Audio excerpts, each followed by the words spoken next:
Picture yourself standing at the edge of a vast forest, or gazing up at a mountain peak that seems to touch the sky. Now imagine that every one of those natural landmarks holds a story, not just any story, but a sacred narrative woven into the very fabric of the land itself.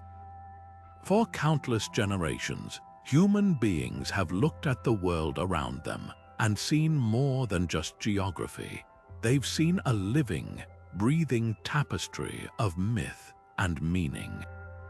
This profound connection between place and story forms the heart of what we're about to explore, the fascinating world of forgotten myth maps. These weren't just practical tools for navigation. They were sacred documents that transformed ordinary landscapes into extraordinary realms of belief, fear, and dreams. Ancient civilizations didn't simply inhabit their environments. They encoded their deepest values into the mountains, rivers, and forests that surrounded them, creating maps that served as both spiritual guides and cultural anchors. What if I told you that the very ground beneath your feet might once have been part of an elaborate mythological system? From the mystical geography of ancient Greece, where every spring and grove was said to be touched by gods and heroes, to the profound spiritual cartography of indigenous cultures that saw the land as a living library of ancestral wisdom, these myth maps rewrote reality itself. They turned physical spaces into narrative landscapes where one could literally walk through stories of creation, transformation, and divine intervention. These maps weren't concerned with accurate measurements or scale. They were concerned with meaning. They located the entrance to the underworld, marked the dwelling places of deities, and charted the paths of legendary journeys, all superimposed onto the actual terrain that people inhabited daily. This blending of the tangible and the mythical created a world where geography and belief were inseparable, where every landscape feature served as a reminder of cultural identity and spiritual truth. Join me on an extraordinary journey through time and imagination as we decode these hidden narratives etched into the earth. We'll explore how these forgotten maps shaped entire civilizations, influenced exploration and settlement patterns, and continue to resonate in our modern understanding of place and belonging. Together, we'll uncover why these ancient cartographic traditions still matter today, not just as historical curiosities, but as powerful reminders of how humans have always sought to find meaning in the world around them. This is more than a history lesson. It's an invitation to see the landscape through new eyes, to recognize that every place has a story waiting to be rediscovered, and to understand how our ancestors used these myth maps to navigate both the physical and spiritual dimensions of their existence. To truly grasp how deeply myth and geography intertwined in the ancient world, we must journey back to the very cradle of civilization itself. In the fertile crescent of Mesopotamia, nestled between the Tigris and Euphrates rivers, some of the earliest known maps were being created. But these weren't charts for trade routes or property boundaries in the way we might think of them today. For the Sumerians and Akkadians, the landscape was a divine manuscript, every feature a word in a story written by the gods. The rivers themselves were not just sources of water and life, they were seen as physical manifestations of deities, their courses charted not only by the flow of water, but by the flow of cosmic will. A map from this era was less about measuring distance and more about marking significance, locating the mountain where a god was said to have descended to earth, or the specific bend in the river where a hero battled a chaos monster. These documents were sacred objects used by priests and rulers to understand humanity's place within a cosmos teeming with divine presence. This practice of inscribing belief onto the land was equally sophisticated along the banks of the Nile. The ancient Egyptians developed an intricate spiritual geography where the physical journey of the sun from east to west and the annual flooding of the Nile mirrored the soul's journey through life, death, and the afterlife. Their maps of the Duat, the underworld, were astonishingly detailed, depicting a landscape filled with treacherous gates, lakes of fire, and mystical islands that the deceased had to navigate. These weren't abstract ideas, they were literally mapped onto the geography of the Nile Valley.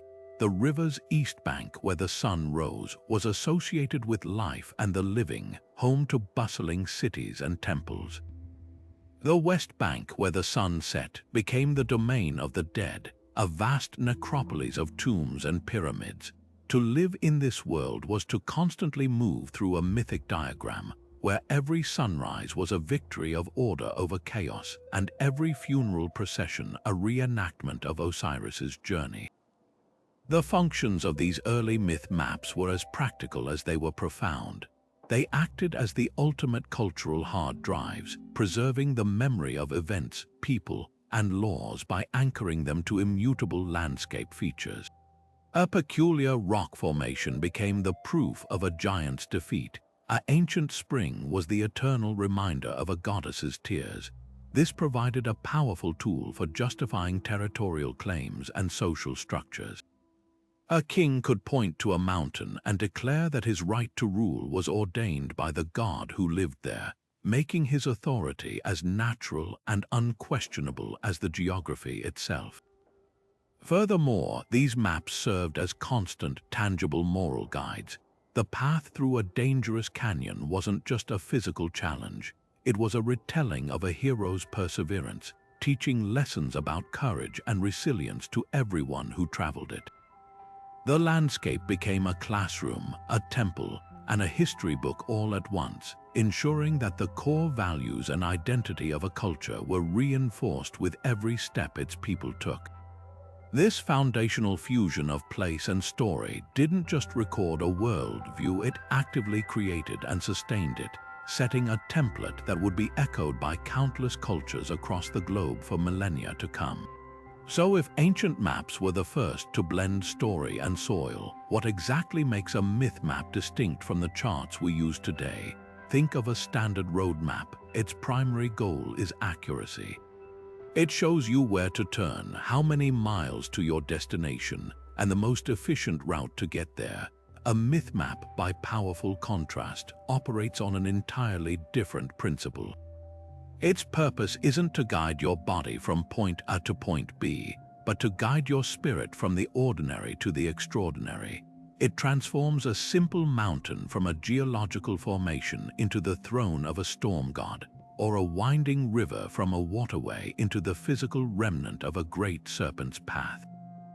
The terrain becomes a symbolic stage where the dramas of gods, ancestors, and heroes eternally unfold, inviting those who understand its language to participate in that ongoing story.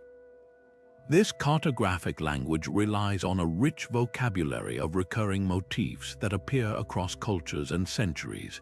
The most fundamental of these is the concept of the axis mundi, or world center, a specific point that connects the heavens, the earth, and the underworld.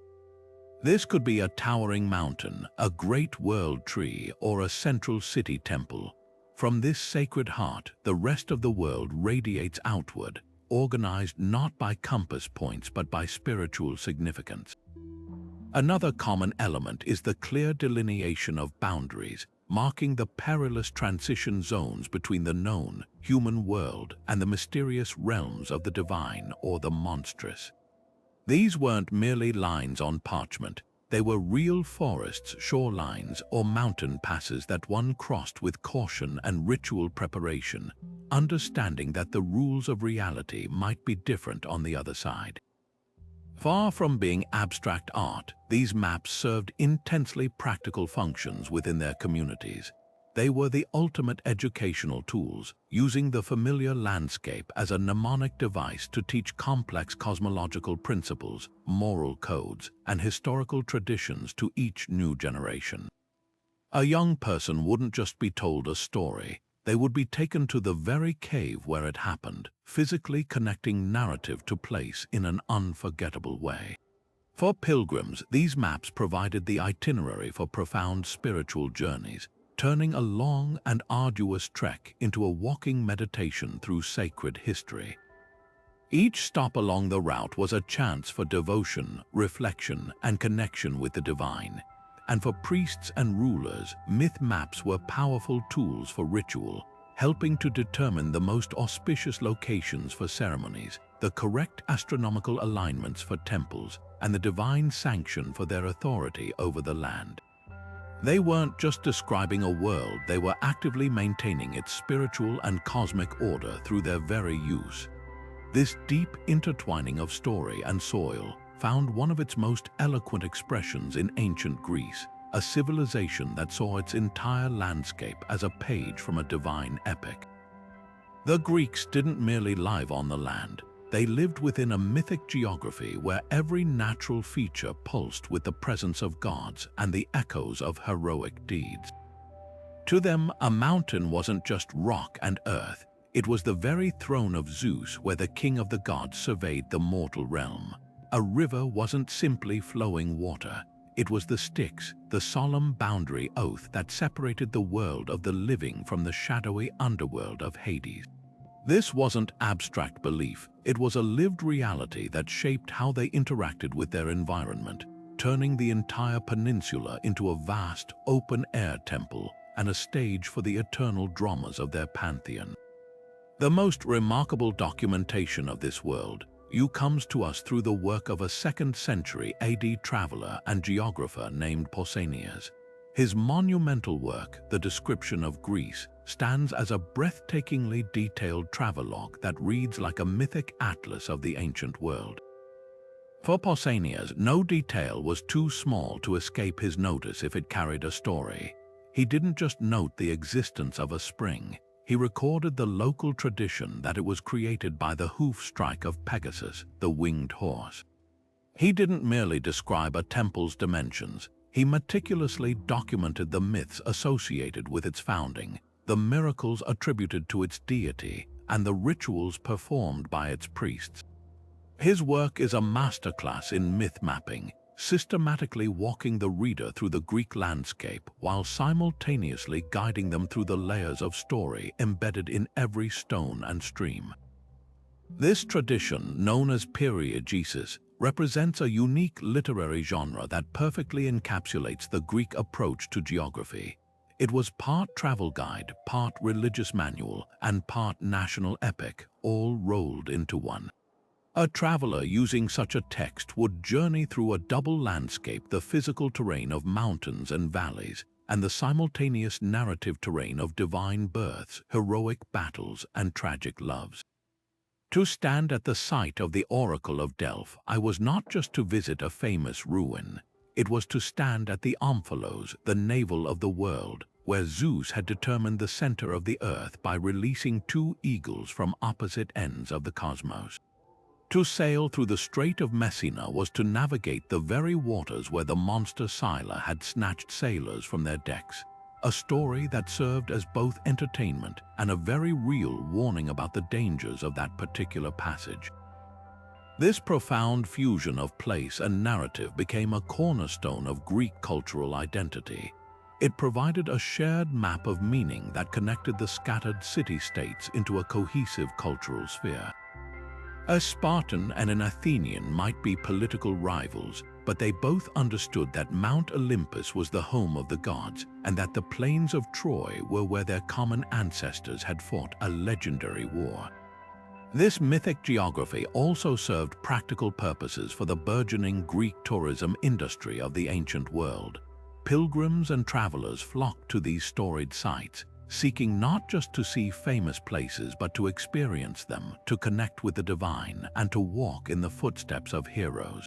Local economies grew around these sites, with guides offering tours, inns providing lodging, and vendors selling souvenirs, an ancient version of the modern heritage tourism we know today.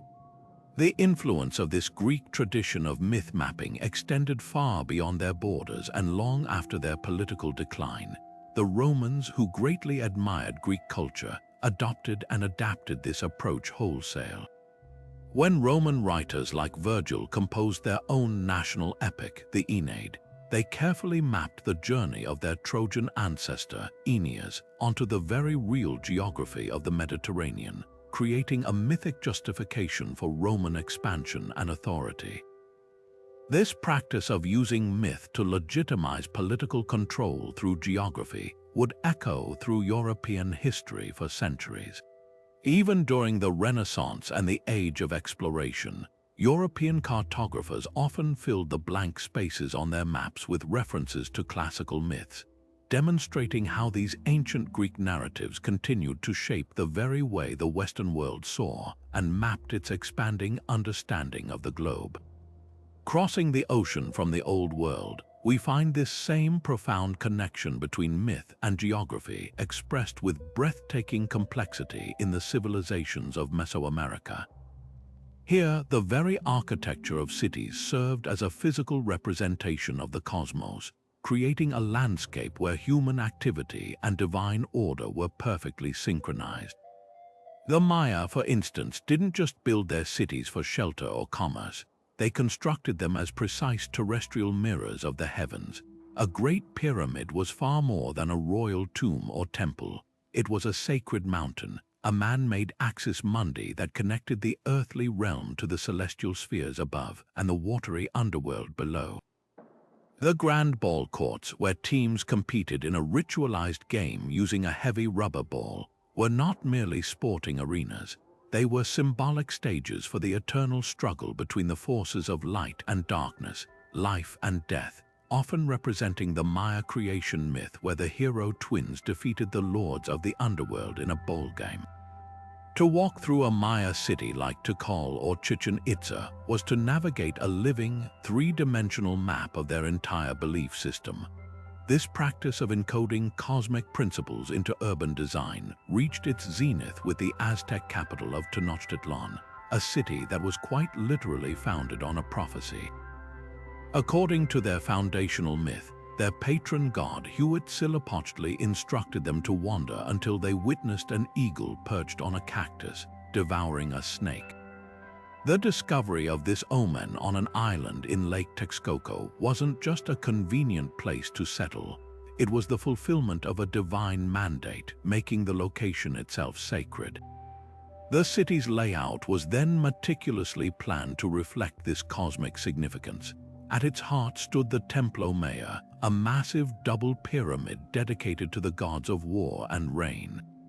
This central complex wasn't just a religious site. It was the symbolic center of the Aztec universe, with each of its four sides oriented to one of the cardinal directions, which were themselves associated with specific gods, colors, and cosmic forces. The city's intricate network of canals and causeways radiating outward mirrored the structure of the cosmos as they understood it, with the central temple complex acting as the pivotal world tree connecting all layers of existence. The genius of these Mesoamerican myth maps lay in their intricate encoding of time, astronomy, and ritual into the physical environment. The Maya were master astronomers, and their structures were precisely aligned to capture celestial events. Windows and doorways in temples were positioned so that the sun's rays would illuminate specific interior markers only on the solstices or equinoxes.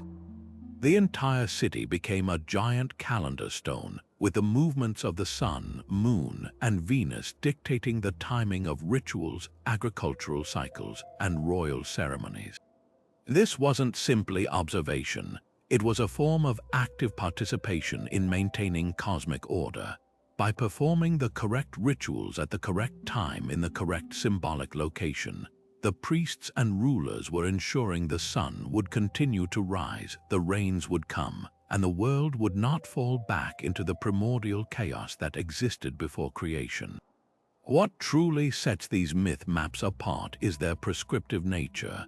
They were not passive descriptions of belief but active blueprints for how to live within a sacred cosmos. The alignment of a temple wasn't a symbolic afterthought.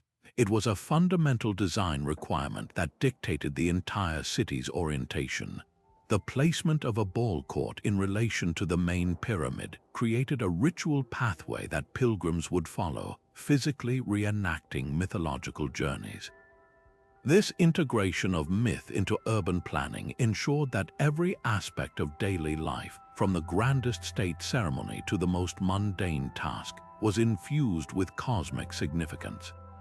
A farmer tending his chainampa, or floating garden, on the outskirts of Tenochtitlan was not just growing food. He was participating in the sustenance of the fifth sun, the current era of creation that the Aztecs believed required constant human effort to maintain. This holistic worldview, where geography, architecture, and human activity were all woven into a single sacred narrative, represents one of the most sophisticated expressions of myth mapping in human history. While Mesoamerican cultures built their cosmologies into the very stones of their cities, a very different but equally profound tradition of sacred cartography was flourishing in medieval Europe. Here, the mapmaker's goal was not to chart a path through physical space, but to illuminate the path of the soul toward salvation. The greatest surviving example of this is the Hereford Mapamundi, a magnificent and bewildering artifact created around the year 1300. At first glance, it seems a chaotic jumble, a circular disc of calfskin crammed with drawings of cities, strange beasts, biblical scenes, and mythological figures. But this apparent chaos is deeply intentional, a meticulously ordered visual sermon that places the city of Jerusalem not merely in the center of the map, but at the very center of human history and divine purpose. This wasn't a navigational tool for crossing the Alps. It was a spiritual compass for navigating the journey from sin to redemption. The geography of the Mapamundi is deliberately subservient to its theology. The known world of Europe, Asia, and Africa is distorted and reshaped to fit a symbolic TO pattern, a circle of ocean with a T inside, formed by the Mediterranean Sea and the rivers Don and Nile, dividing the three continents. Accuracy in distance or proportion was irrelevant next of the imperative to show the world as a stage for Christian narrative. The Garden of Eden is prominently placed at the top, the east, complete with Adam, Eve, and the serpent. The crucifixion unfolds just outside Jerusalem's walls. The map is a panoramic timeline, collapsing thousands of years of sacred history into a single, simultaneous image, from the moment of creation all the way to the Last Judgment, which is depicted with terrifying clarity on the map's outer edge. This was a world where past, present, and future coexisted, and every location gained its true meaning only through its connection to these eternal stories. To support this worldview, cartographers freely invented or rearranged geography. Somewhere in the distant east, beyond even the realm of Alexander the Great, lay the earthly paradise, a place no living human could ever reach after the fall of man. In the far north, enclosed by a great mountain range, were the monstrous races of Gog and Magog, whom Alexander had supposedly imprisoned and who would break free to wreak havoc during the apocalypse. These weren't considered fictions, they were accepted truths, integral parts of a cosmic drama that the map made visually real and present. Even real places were often included more for their symbolic value than their physical existence. The city of Rome is dwarfed by its representation of the Vatican, while Britain, perched on the very edge of the world, is drawn as a small, almost insignificant island, reflecting its perceived place on the periphery of both the empire and Christendom. For the medieval pilgrim, these maps were far more than decorative artworks. They were vital devotional aids, a man or woman preparing for the arduous and dangerous journey to the Holy Land would use a Mapamundi to visualize their spiritual destination long before they ever set foot on a ship. Tracing the route on the parchment was a form of mental and prayerful preparation, transforming a terrifying physical voyage into a manageable allegory. Each step toward Jerusalem was a step toward Christ. Each hardship endured a reflection of his passion. The map allowed them to see their entire life as a pilgrimage, with the earthly Jerusalem standing in for the heavenly one they hoped to reach after death. It framed their entire existence within a grand, divine narrative, offering comfort and purpose by making them actors in a story much larger than themselves. This wholesale rewriting of physical reality to serve doctrinal purposes represents one of the most powerful examples of how myth maps can shape human perception. The medieval Christian worldview, as encoded in the Mapamundi, was a complete and closed system. It answered every question about where humanity came from, why the world was the way it was, and where it was ultimately going. The map was the ultimate proof, a visual summary of this truth that could be understood by both the literate cleric and the illiterate peasant. It reinforced the authority of the Church as the sole interpreter of this divine geography and justified the Crusades to reclaim the sacred center of the world. In the hands of medieval cartographers, parchment and ink became tools not for exploring the world as it was, but for affirming the world as faith demanded it must be. This profound connection between story and landscape finds perhaps its most intimate expression not in grand temples or painted parchments, but in the living, breathing traditions of indigenous cultures worldwide. For countless First Nations peoples, the very concept of a map as a separate object is almost a foreign idea. The land itself is the map, and every feature upon it is a syllable in an ongoing, sacred story. There is no distinction between the geographical and the spiritual. A mountain is both a source of water and an ancestral being. A river is both a travel route and the physical trace of a creator's journey. This worldview transforms the entire environment into a vast, open-air library where the laws of society, the history of the people, and the principles of ecology are all encoded directly into the topography. To know the land is to know the law, to know your history, and to know your place within a complex web of life. Nowhere is this more beautifully articulated than in the Aboriginal Australian concept of the dreaming or dream time. This is not a myth about a distant past, but a continuous, eternal present, a sacred era when ancestral beings roamed the earth, shaping its mountains, rivers, and deserts through their epic journeys and actions. The paths they walked became songlines, invisible tracks of spiritual power that crisscrossed the entire continent. A songline is a living myth map, a sequence of locations where specific events in the ancestor's story occurred.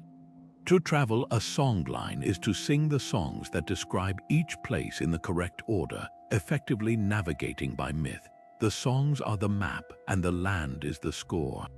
A peculiar rock formation isn't just a landmark. It is the permanent embodiment of the ancestral kangaroo who rested there. A specific waterhole is not merely a source of life. It is the very spot where the rainbow serpent emerged from the earth, and its depth and quality are a reflection of her mood. This knowledge is not abstract. It is intensely practical, detailing sources of water, locations of food plants, and the migratory patterns of animals, all while encoding the moral and ethical codes required to live in right relationship with those resources. A similar depth of place-based wisdom defines the cartographic traditions of many Native American nations. For the Diné or Navajo people, their homeland is bounded by 4 sacred mountains, each representing a cardinal direction, a color, a spiritual being, and a facet of the holistic self, a perfect example of myth mapping as a guide for both physical and spiritual orientation. These mountains are not just distant peaks to be observed, they are active, sentient pillars holding up the sky and defining the Navajo universe. Ceremonial sand paintings, often created for healing rituals, are another form of ephemeral myth map. These intricate designs made from colored sands, pollen, and crushed minerals chart the journey of the holy people and depict the sacred geography of the Navajo world.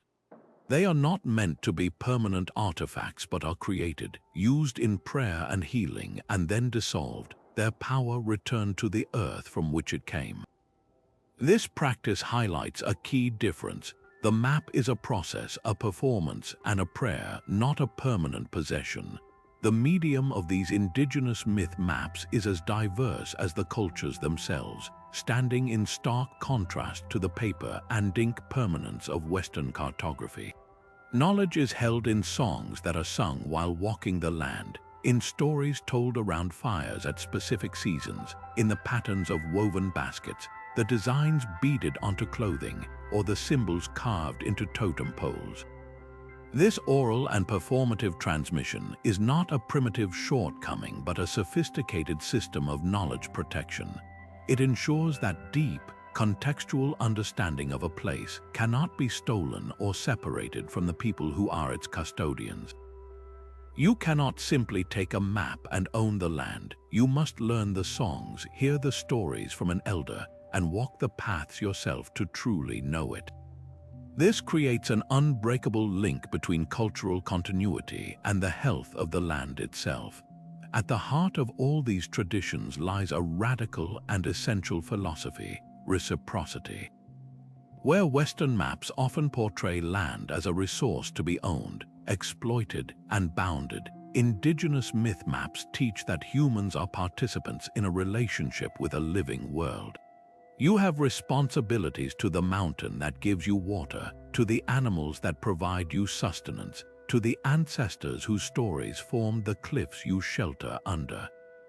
This isn't a metaphorical suggestion, it's a practical, map-based instruction for survival. The stories tell you when to harvest, when to burn the land for regeneration, when to let a field lie fallow, and how to offer thanks for what you have taken. This perspective doesn't just offer a different way of mapping, it offers a different way of being human on this planet, one that has sustained cultures for tens of thousands of years and now provides a crucial alternative narrative in an age of ecological crisis. To truly unlock the secrets held within these ancient documents, we must learn to speak their visual language, a complex and nuanced system of symbols where every mark carries a deeper intention. Unlike the standardized icons on a modern GPS, the symbols on a myth map form a rich vocabulary designed to convey spiritual truths, cosmological principles, and cultural memories. They are the keys that transform a simple drawing from a representation of space into a portal to another way of understanding reality.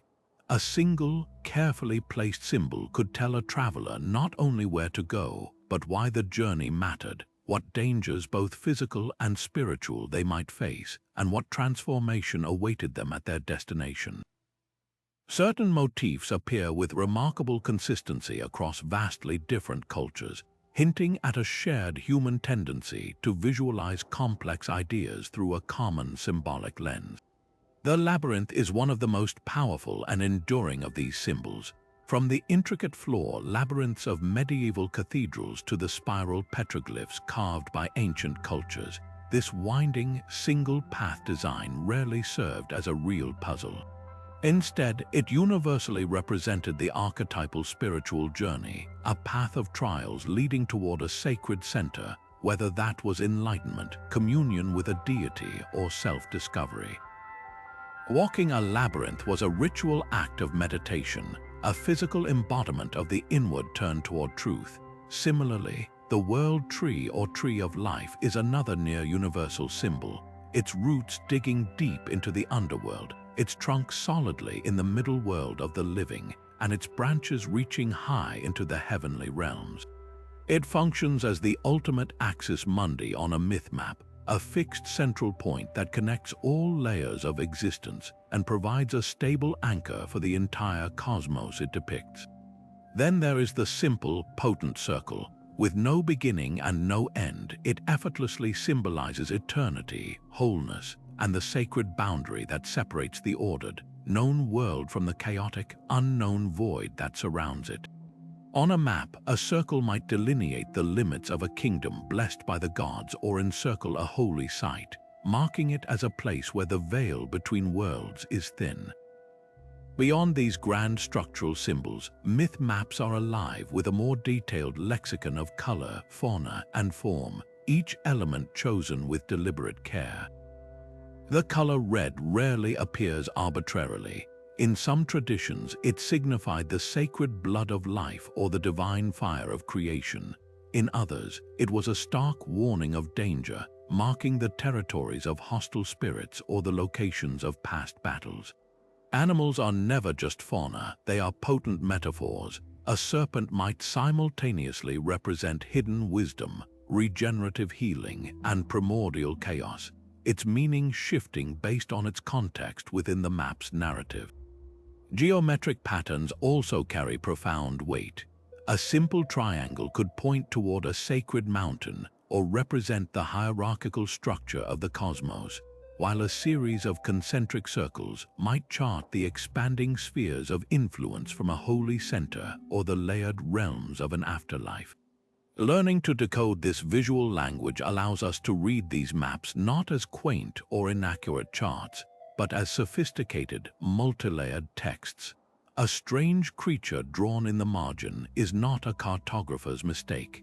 It is a crucial part of the story, perhaps representing the unknown wonders and terrors believed to inhabit the edges of the world. A river painted in gold is not a geographical error but a clear indicator that this particular waterway was considered divine, perhaps the earthly incarnation of a goddess.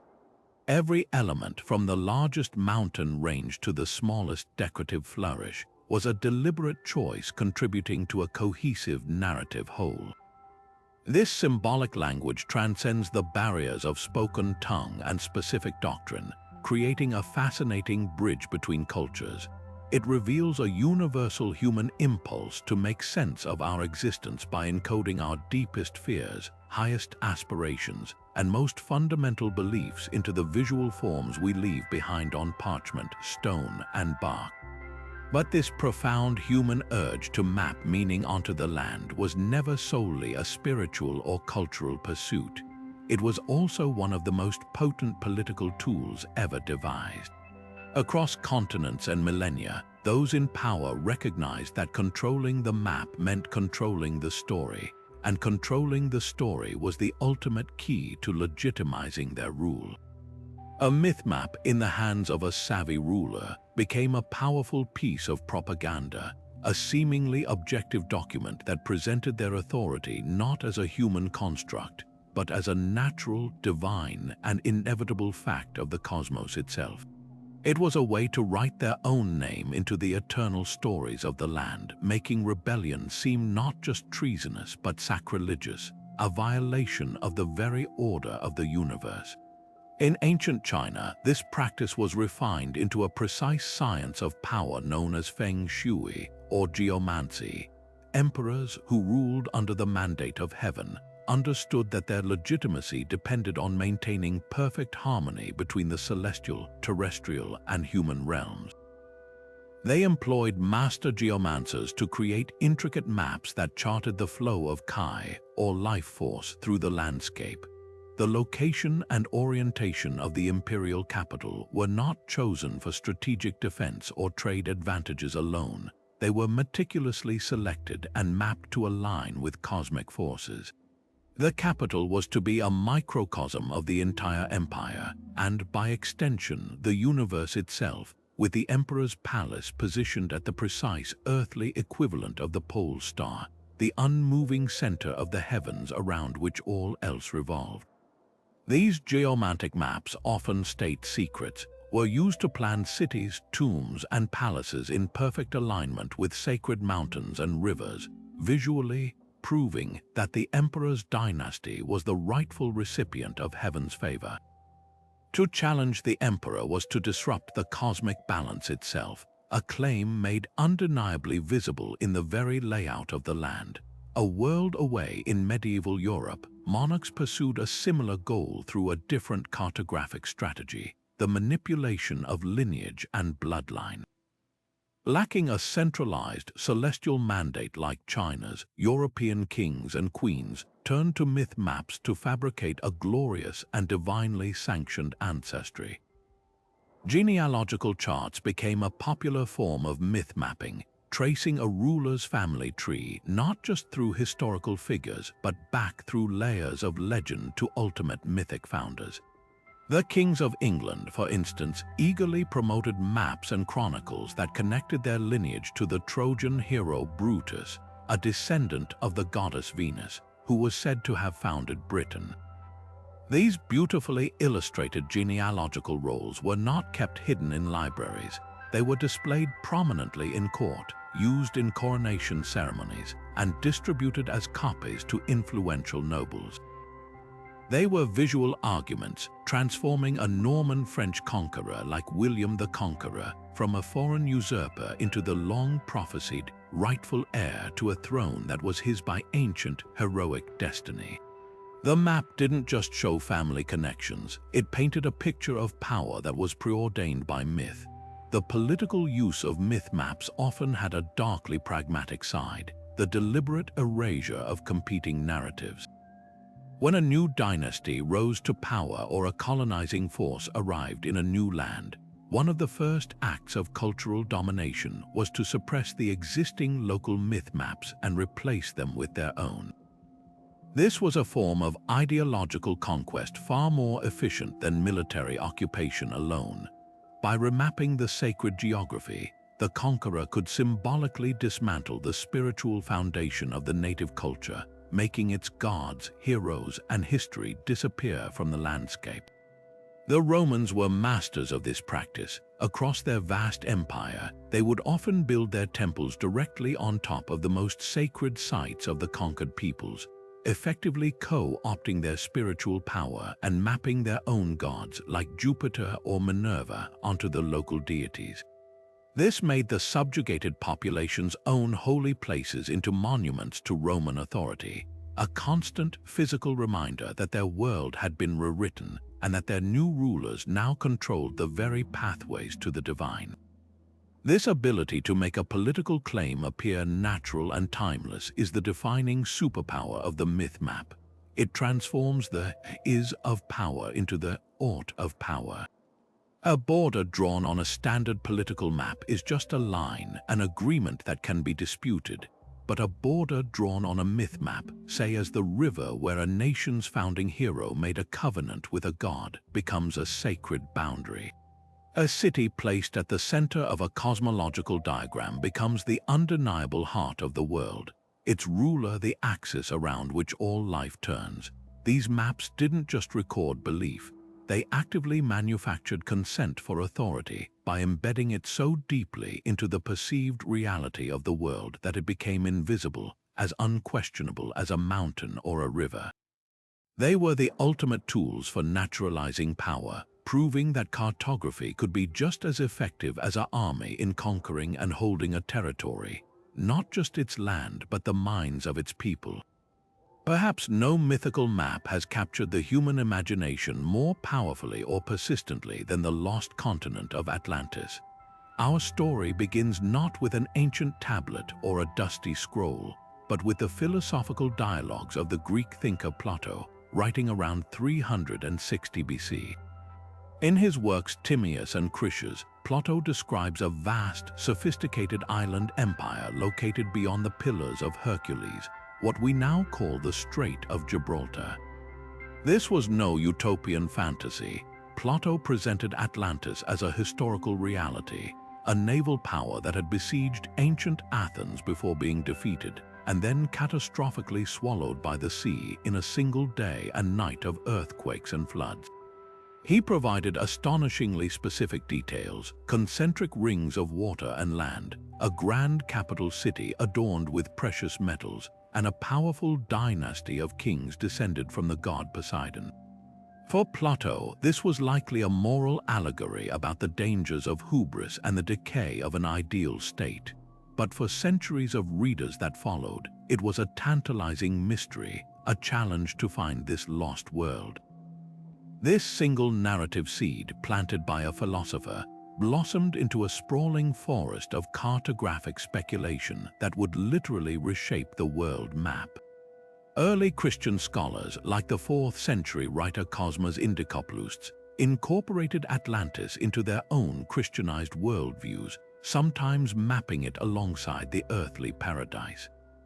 During the Age of Exploration, as European navigators began charting the Americas, the legend found new life.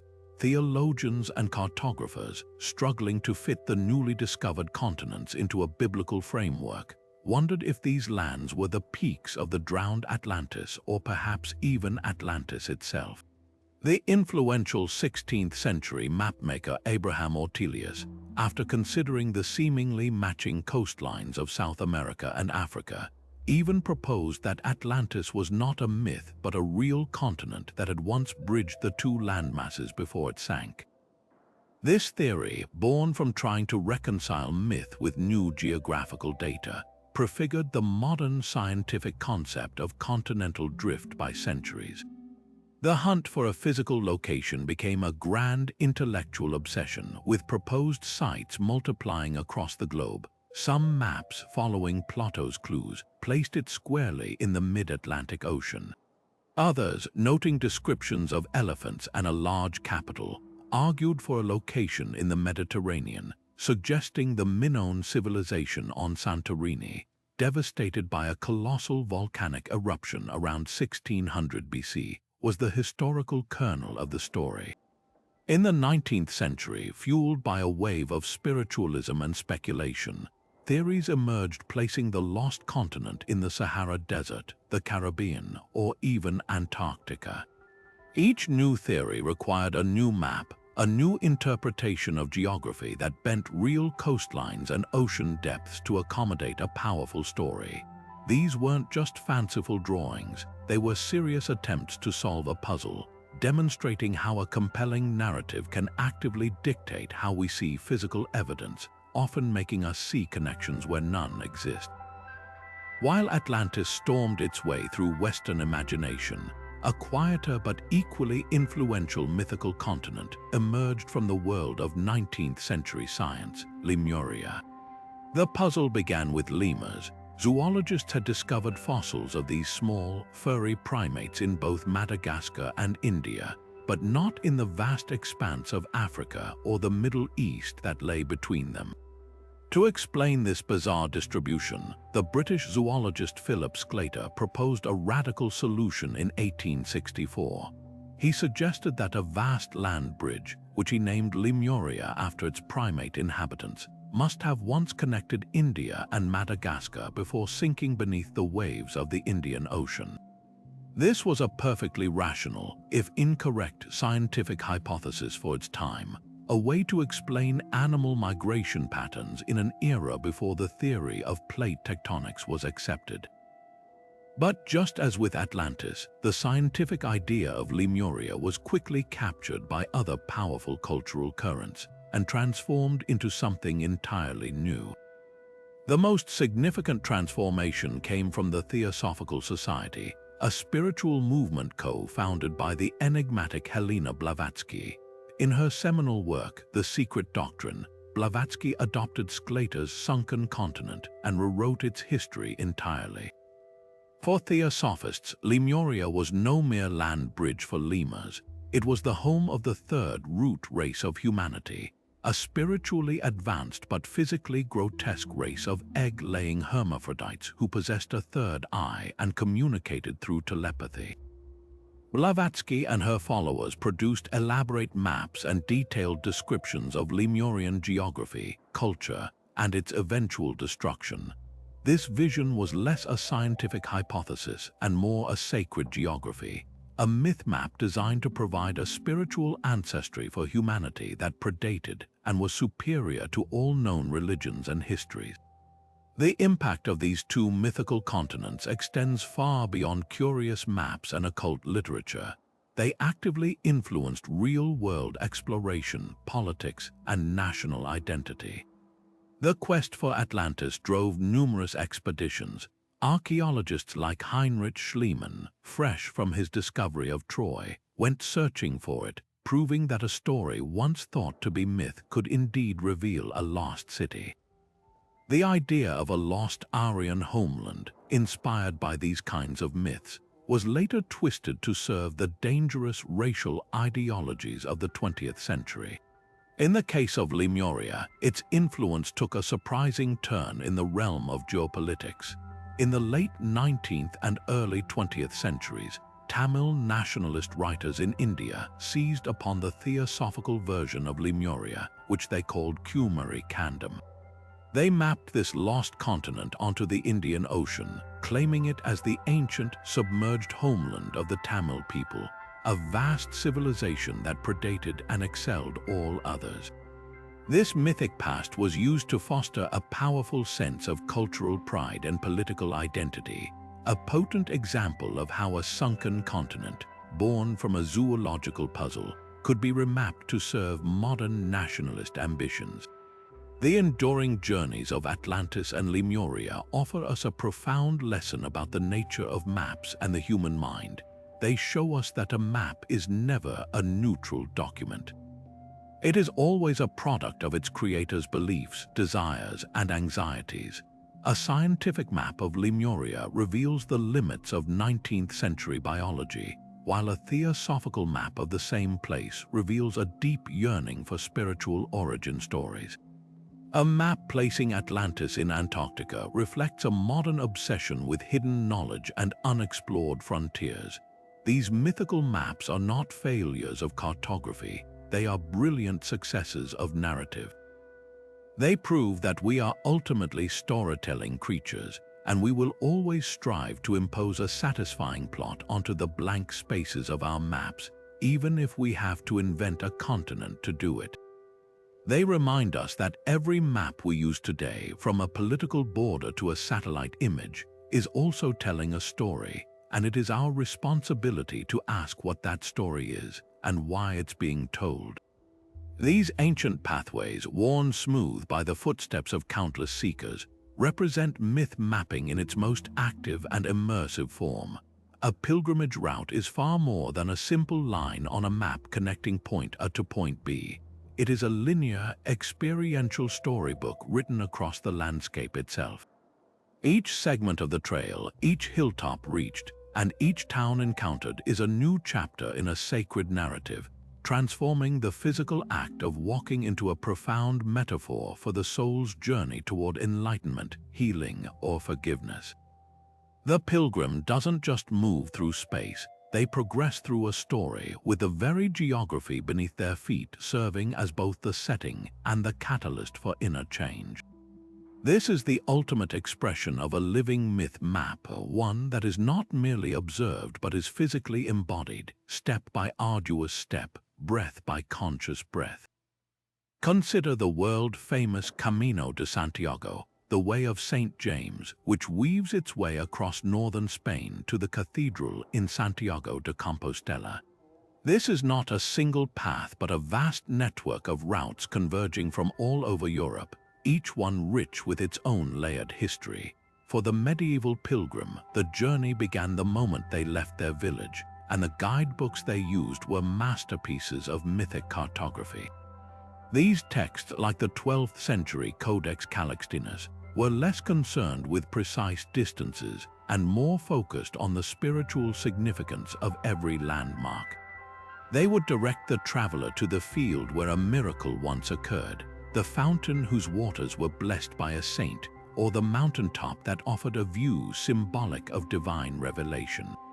The guidebook didn't just show the way, it narrated the way, ensuring that the pilgrim's external journey was perfectly mirrored by an internal one of reflection and devotion. The ultimate destination, the tomb of the Apostle James, was the climax of this geographical story, but the true transformation happened along the countless miles that led there. A similar depth of narrative is found on the other side of the world, along Japan's Shikoku Henro, the 88-temple circuit dedicated to the Buddhist monk Kukai, also known as Kobo Daishi. This 1,200-kilometer route encircles the island of Shikoku, and each of the 88 temples is intricately linked to a specific episode in Kobo Daishi's life of ascetic training and enlightenment. Pilgrims, known as henro, don traditional white clothing and a sedge hat, visually becoming characters within this living story. At each temple, they perform specific rituals, chanting sutras, offering prayers that are not isolated acts but connected steps in a larger spiritual circuit. The path between temples is just as important as the temples themselves, offering periods of meditation and challenge that reflect the Buddhist principles of impermanence and endurance. The landscape itself, from rugged mountain passes to serene coastlines, is seen as a manifestation of Kobo Daishi's spirit, making the entire island a sacred map of his legacy. The power of these pilgrimage routes lies in their participatory nature. A person studying a Mapamundi in a library is an observer of a sacred geography, but a person walking the Camino or the Shikoku Henro is an active participant within it. They are not just learning a story, they are living it. The blisters on their feet, the fatigue in their muscles, the generosity of strangers offering food and lodging, all of these mundane experiences are reframed within the epic context of the pilgrimage myth. A simple stone marker becomes a personal milestone. A shared meal with fellow travelers becomes a moment of communion. A storm encountered on a high pass becomes a trial to overcome, much like the heroes of old. The map moves from the page into the muscles and the mind, creating a visceral, unforgettable connection between the individual's narrative and the grand, cultural narrative of the path. This practice of transformative travel highlights the enduring, universal human need to use geography as a stage for personal and collective meaning. These routes prove that myth maps are not relics of a superstitious past but dynamic, evolving traditions. Modern pilgrims might navigate with GPS apps that overlay the ancient path on a digital screen, yet the essential experience remains unchanged. The alignment of an outer journey with an inner quest. The path itself, etched into the earth by millennia of faithful footsteps, continues to function as it always has, as a guide that leads the traveler through a physical landscape so imbued with story that it cannot help but transform the spirit of anyone who walks it with intention. This profound connection between the celestial and the terrestrial represents one of the most intricate layers of myth mapping, where the very stars above were woven directly into the fabric of the earth below. Ancient and medieval thinkers perceived the cosmos not as a distant, separate realm, but as a dynamic and influential force intimately tied to every aspect of the physical world. This gave rise to a sophisticated practice known as astrogeography, a system of thought that meticulously correlated specific regions of the planet with the powers of planets, constellations, and zodiac signs. It was a grand, unified theory of existence, asserting that the same celestial patterns governing the movements of the heavens also imprinted themselves upon the character of lands, the temperament of peoples, and the flow of history itself. A map created under this worldview was far more than a guide to land and sea.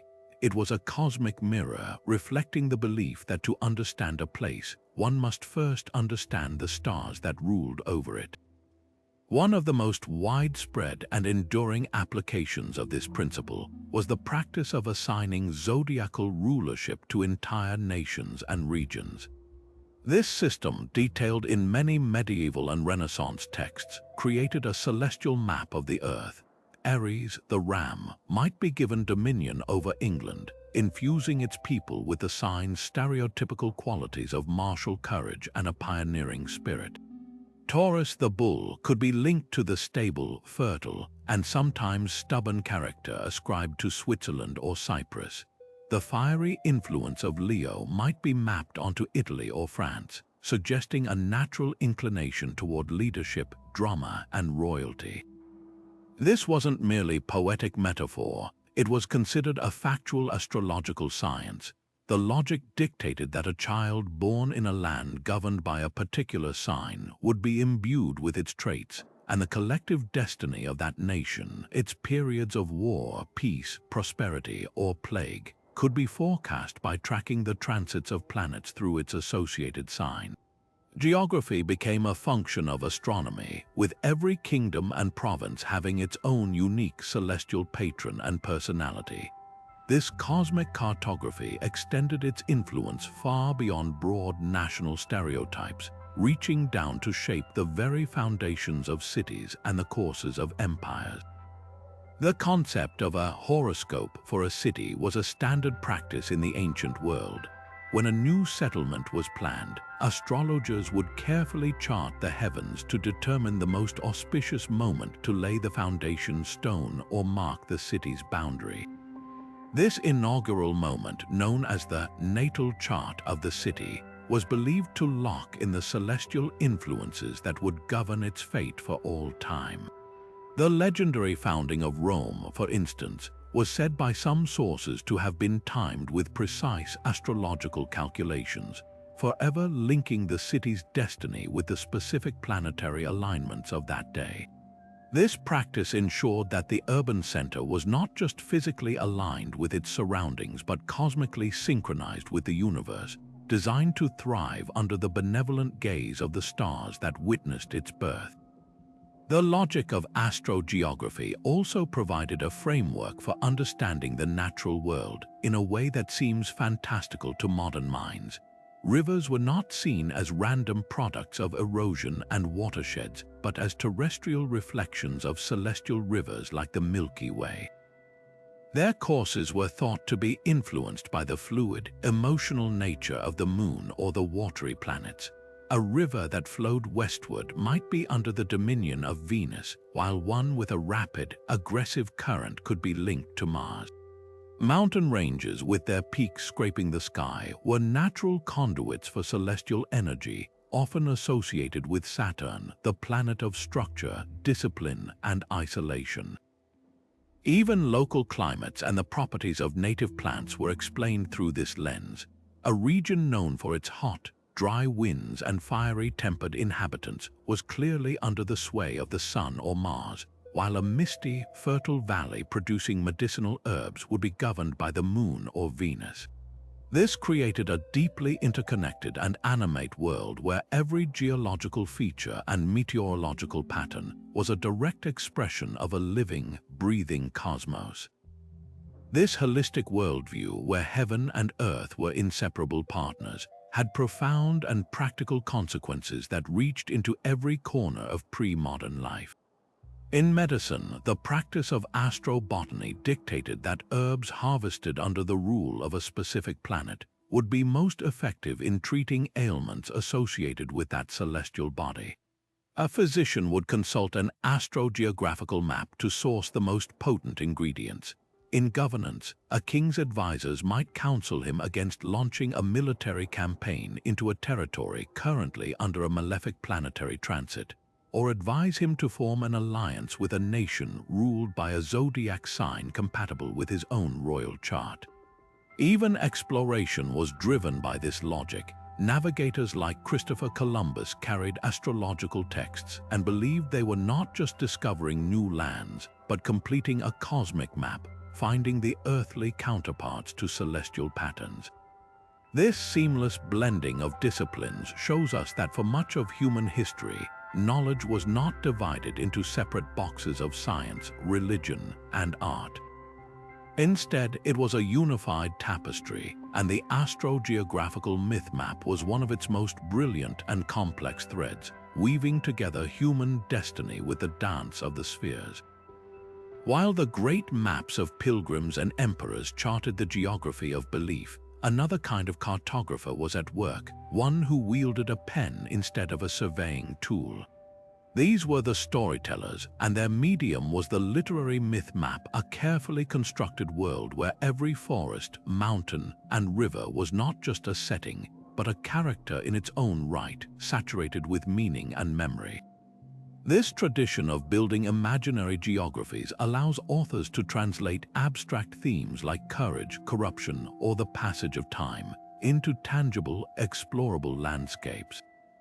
A reader doesn't just learn about a hero's internal struggle, They traverse the very terrain that embodies it, navigating a physical space that is also a map of the soul's journey.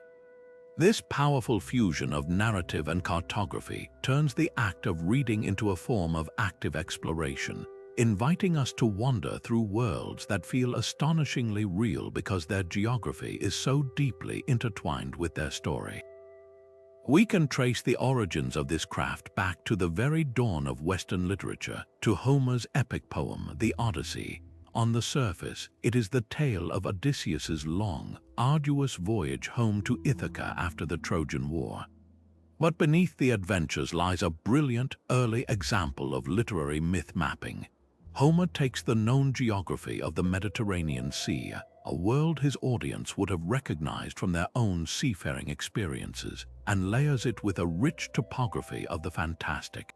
He plants the island of the Lotus Eaters, a place of blissful forgetfulness, somewhere off the coast of North Africa. He locates the monstrous, one-eyed Cyclops in the volcanic landscapes of Sicily. The enchanting sorceress Circe is said to dwell on a remote island, and the entrance to the gloomy underworld is placed at the very edge of the world, beyond the ocean's known currents.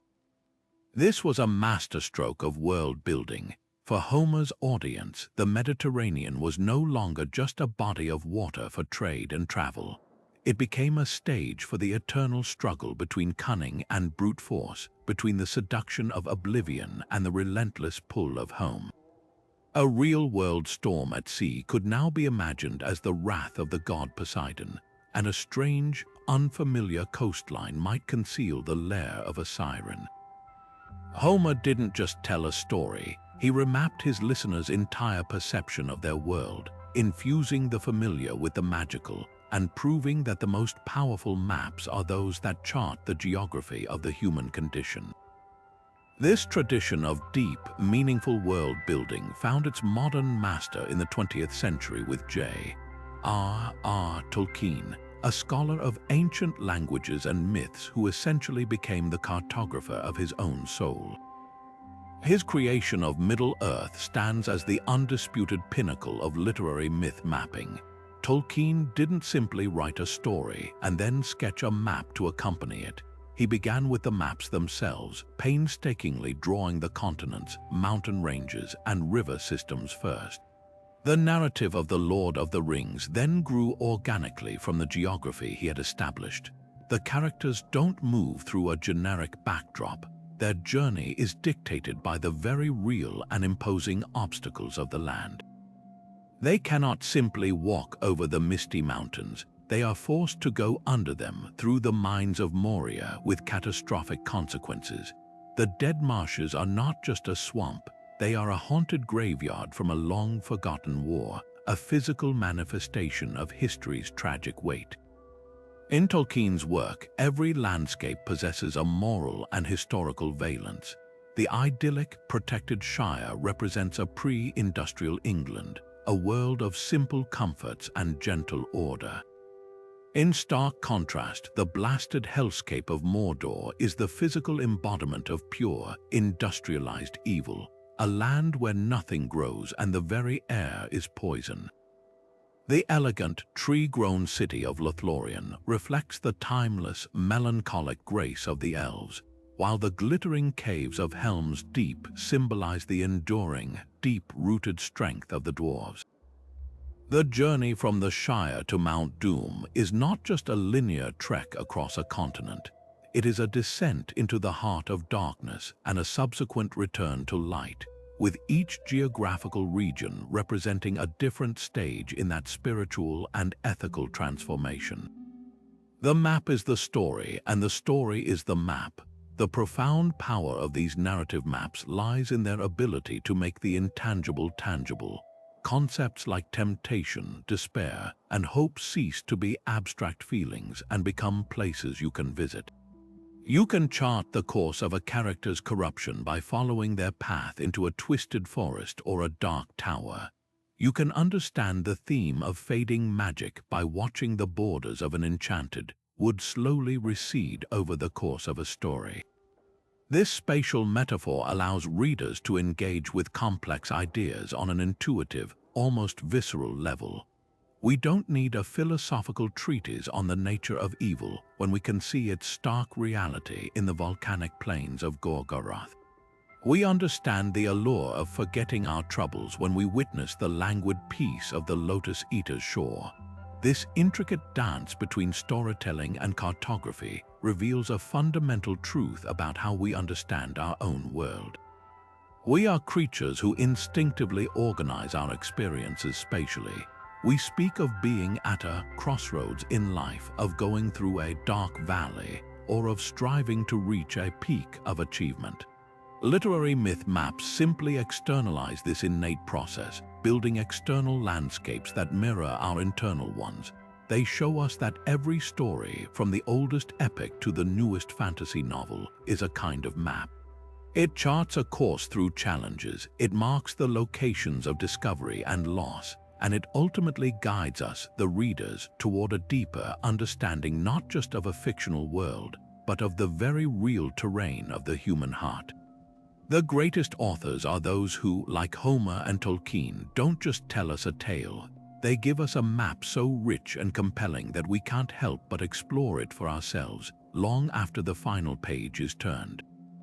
After centuries where these sacred cartographies were dismissed as mere superstition, a remarkable shift is occurring, powered by the very technology that once seemed to threaten them. We are now witnessing a grand renaissance of myth mapping, not on parchment or stone, but within the digital realms of ones and zeros.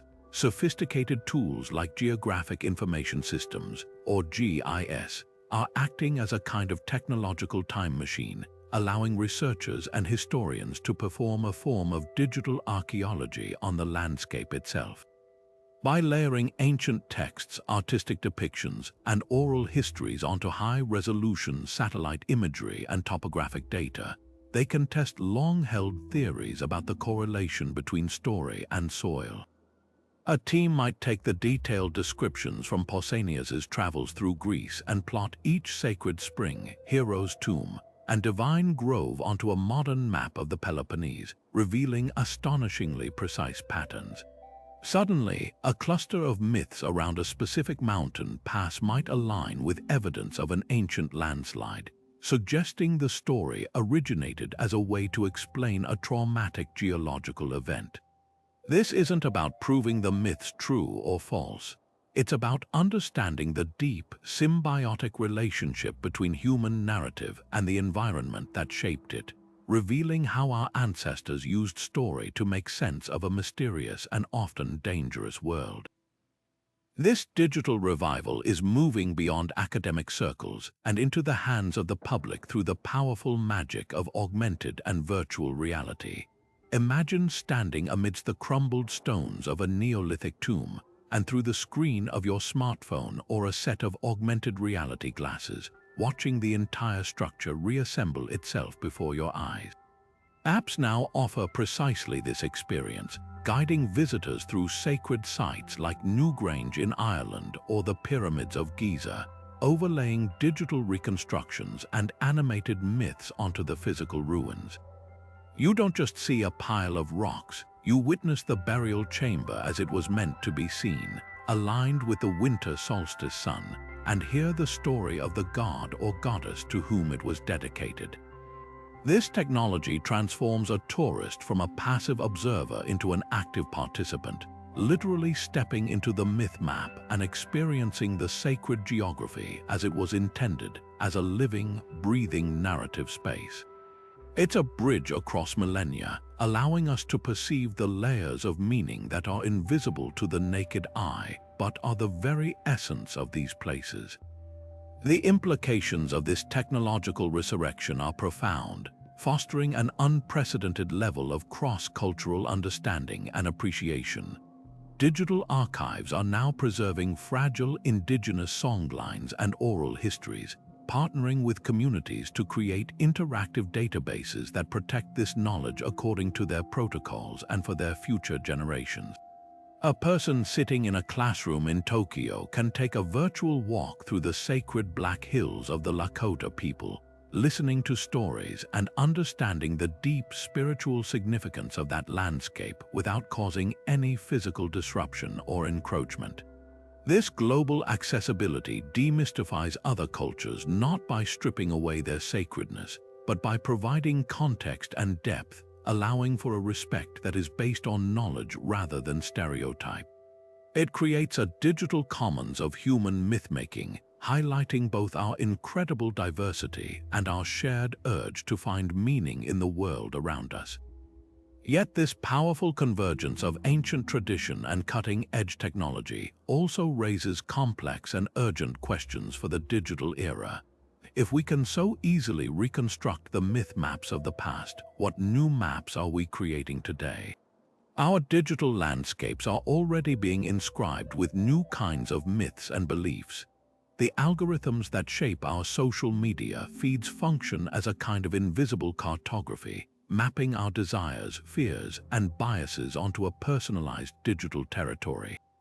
Virtual worlds in massive online games are vast, user-generated myth maps with their own sacred sites, legendary heroes, and community-generated lore that feels every bit as real to participants as any ancient story. A virtual monument built in a game to commemorate a real-world event becomes a new kind of pilgrimage site, a place where meaning is collectively generated and experienced. We are, perhaps unconsciously, using these new tools to continue humanity's oldest practice, encoding our values, our struggles, and our identities into the landscapes we inhabit, even if those landscapes are made of pixels and code. The challenge before us is to do so with the same intention and reverence as our ancestors, understanding that every map we make, whether of Earth or ether, is ultimately a map of ourselves. But why is this impulse to weave story and place so universal? What is it about the human mind that drives us, again and again, to transform anonymous geography into named, storied landscape? The answer lies deep within our own psychology, in the fundamental ways our brains are wired to understand and navigate existence itself. At its core, myth mapping addresses three profound, innate human needs: our craving for meaning, our desire for belonging, and our necessity for orientation in a vast and often bewildering world. We are not simply creatures who live in a place. We are storytelling animals who must make sense of our surroundings, and the most powerful tool we have for this is narrative. Cognitive science reveals that our brains do not process our environment as a cold, objective collection of data points. Instead, we automatically construct mental maps that are rich with personal and cultural associations. A street isn't just a route, it's the way we walked to school, the place we had our first kiss, the corner where that memorable event unfolded. We are constantly organizing space narratively, and myth maps are the grand, cultural extension of this very personal, cognitive process. This narrative structuring acts as a powerful emotional and psychological anchor, especially when faced with the unknown. For ancient seafarers approaching a strange and potentially hostile coastline, the knowledge that a particular cliff was the petrified form of a grieving goddess transformed a terrifying wilderness into a known quantity. The landscape was no longer random and threatening. It had a story, a reason for being, and by knowing that story, the traveler could mentally tame the terrain. This process dramatically reduces anxiety and provides a profound sense of psychological security. We see this same mechanism at work today when we move to a new city and slowly learn its stories: the historic neighborhood, the park where everyone gathers, the restaurant with a famous past. These narratives help us move from being disoriented outsiders to feeling like we belong, turning a maze of unfamiliar streets into our home. Myth maps perform this function on a cultural scale, providing a shared set of story anchors that allow an entire community to feel at home in their world, no matter how rugged or challenging that world may be. Furthermore, these shared storyscapes are the bedrock of group identity and the primary vehicle for transmitting values across generations. When a community collectively agrees that a specific mountain is sacred or that a river marks a covenant with the divine, they are doing more than just telling a tale. They are forging a powerful bond of shared belief. This collective narrative creates a strong in-group identity, a sense of us who know and understand the hidden meanings of the land. The myths embedded in the geography then become a powerful teaching tool. A young member of the community doesn't learn ethics from an abstract textbook. They learn it by visiting the canyon where the trickster figure was defeated for his greed, or by hearing the story of the generous spirit who resides in a life-giving spring. The landscape itself becomes a moral compass, its features permanently encoding the culture's most cherished values and its most dire warnings. This ensures that the core principles of the society are not easily forgotten, as they are physically built into the environment everyone interacts with daily. This deep-seated psychological need to narrativize our surroundings explains why myth maps are not a quirk of a few ancient cultures, but a universal human phenomenon appearing in every era and every corner of the globe. From the Dreamtime stories of Aboriginal Australia to the constellation myths of the ancient Greeks, from the sacred geographies of Hinduism to the folk tales embedded in the European countryside, the pattern repeats itself endlessly. It is a fundamental expression of the human mind's attempt to create order from chaos, to find purpose in randomness, and to connect our fleeting individual lives to something larger, more permanent, and more meaningful. The land, with its imposing mountains and enduring rivers, provides that semblance of permanence, and by grafting our stories onto it, we create a sense of continuity that outlasts any single lifetime. We are literally writing our souls onto the soil, seeking a form of immortality through the stories we tell about the places we love. This innate tendency is not a primitive relic we have outgrown. It is an active, ongoing process. Every time we designate a landmark as historic, name a street after a local hero, or even share ghost stories about a reputedly haunted house, we are participating in the ancient psychological practice of myth mapping, continuing the timeless human project of turning space into place and geography into story. When we step back to survey the vast tapestry of global myth mapping traditions, a fascinating paradox emerges. From the icy fjords of Scandinavia to the sun-baked deserts of Australia, human cultures separated by oceans and millennia have independently arrived at strikingly similar ways of organizing their sacred geographies. Yet within these universal patterns, we find a breathtaking diversity of expression, each tradition uniquely colored by its environment, history, and worldview. This comparative journey isn't just about cataloging differences, it's about uncovering the shared cognitive architecture of the human mind and the countless ways we've chosen to narrate our place in the cosmos. The most profound commonality lies in the universal need for a sacred center. Across the globe, we find the concept of the axis mundi, a central point that connects the heavens, the earth, and the underworld, serving as the pivotal anchor for the entire cosmos. For the Norse, this was Yggdrasil, the immense world tree whose roots and branches held the 9 realms together. In Hindu and Buddhist traditions, Mount Meru rises as the cosmic axis at the center of the universe. The indigenous peoples of Siberia shamanic traditions describe a world tree or a cosmic mountain at the heart of their spiritual geography. This isn't a coincidence. It represents a fundamental human psychological need for order and orientation, a fixed point from which all meaning can radiate and to which everything can ultimately return. Equally universal is the concept of boundaries and thresholds. Myth maps consistently delineate a clear division between the ordered, known world and the chaotic, unknown realms that surround it. In medieval European maps, this was often represented by a circular ocean encircling the inhabited lands, beyond which lay monsters and marvels.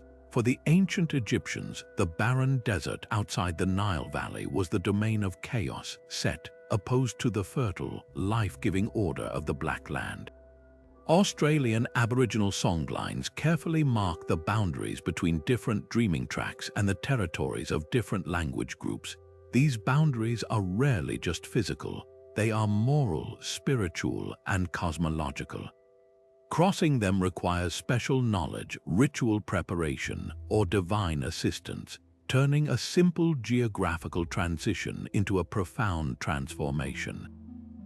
The journey across this boundary, whether it's a hero descending into the underworld, a pilgrim leaving their homeland, or a shaman traveling to the spirit world, becomes the central narrative of transformation that these maps so often chart.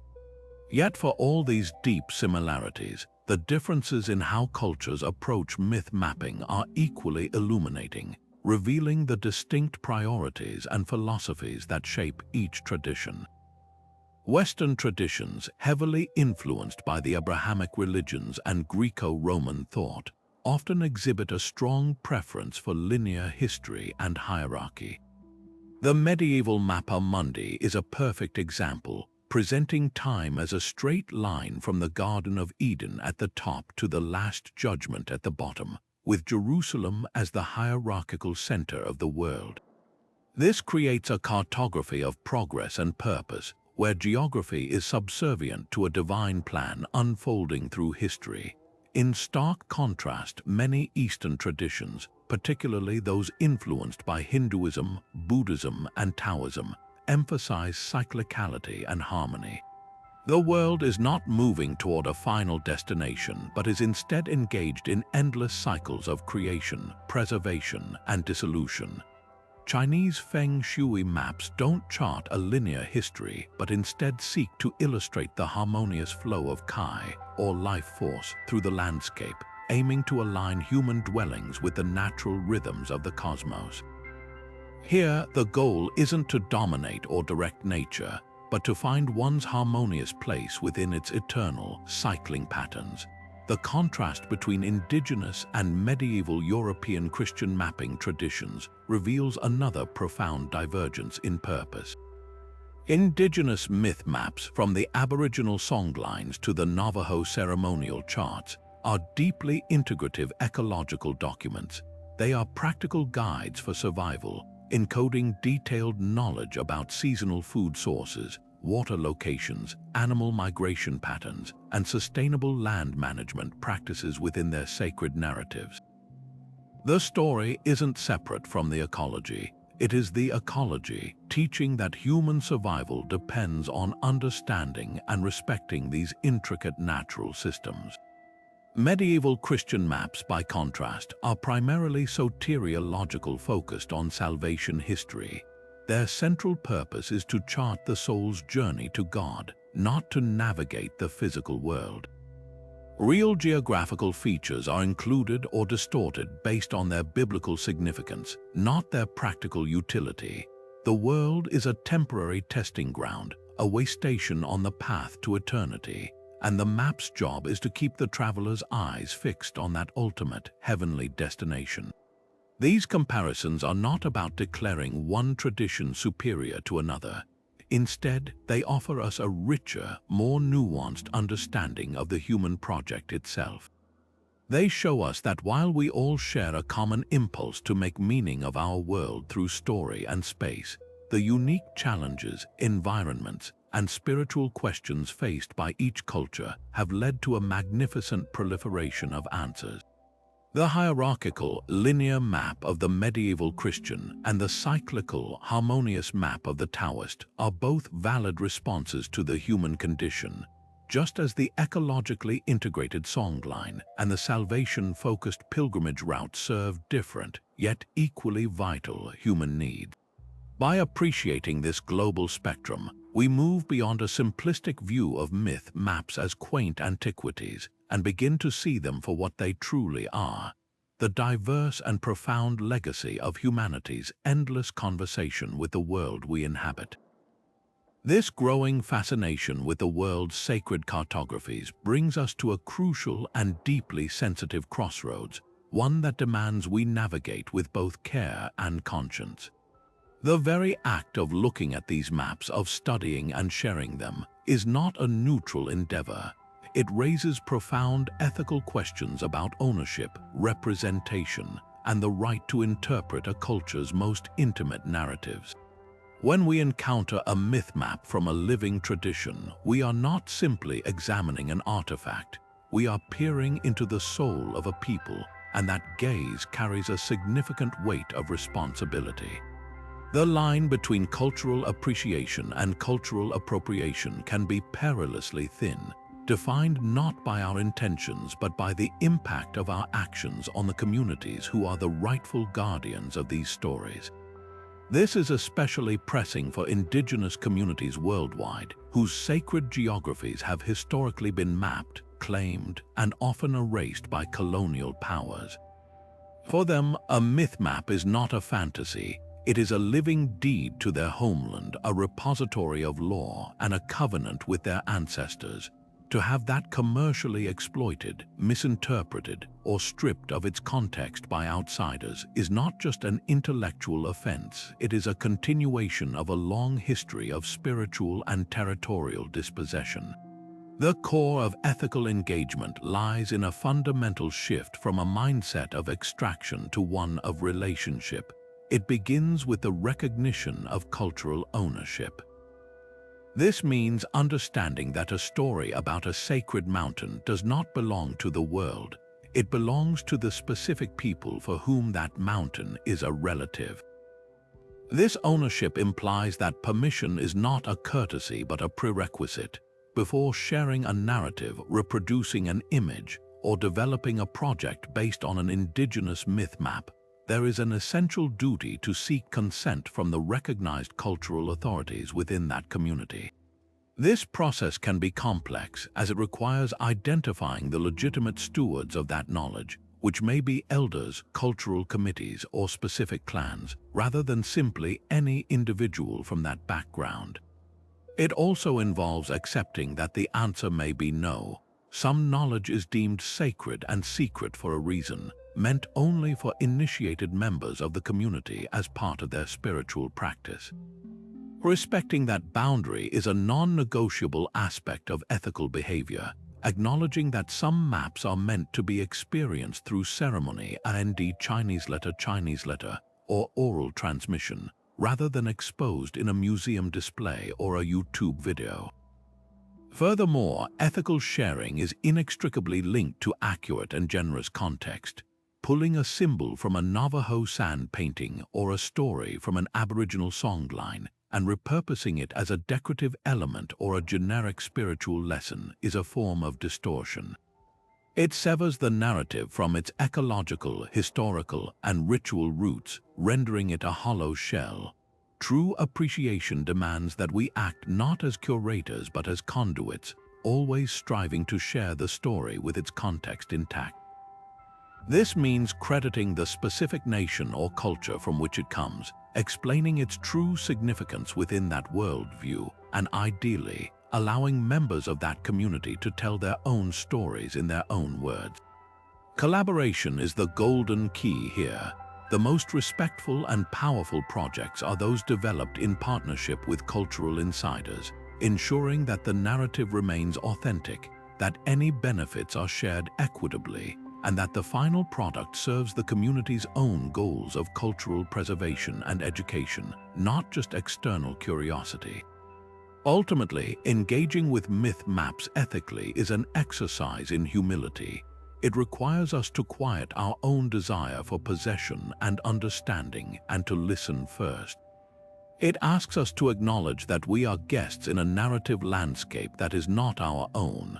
By approaching these traditions with this spirit of respect, seeking permission, providing deep context, and prioritizing collaboration over extraction, we can ensure that our fascination enriches rather than diminishes these precious cultural treasures. We move from being consumers of mystery to becoming respectful allies in the vital work of preserving the diverse and sacred ways in which humanity has always mapped its place in the cosmos. This profound connection between myth and landscape offers more than just historical insight.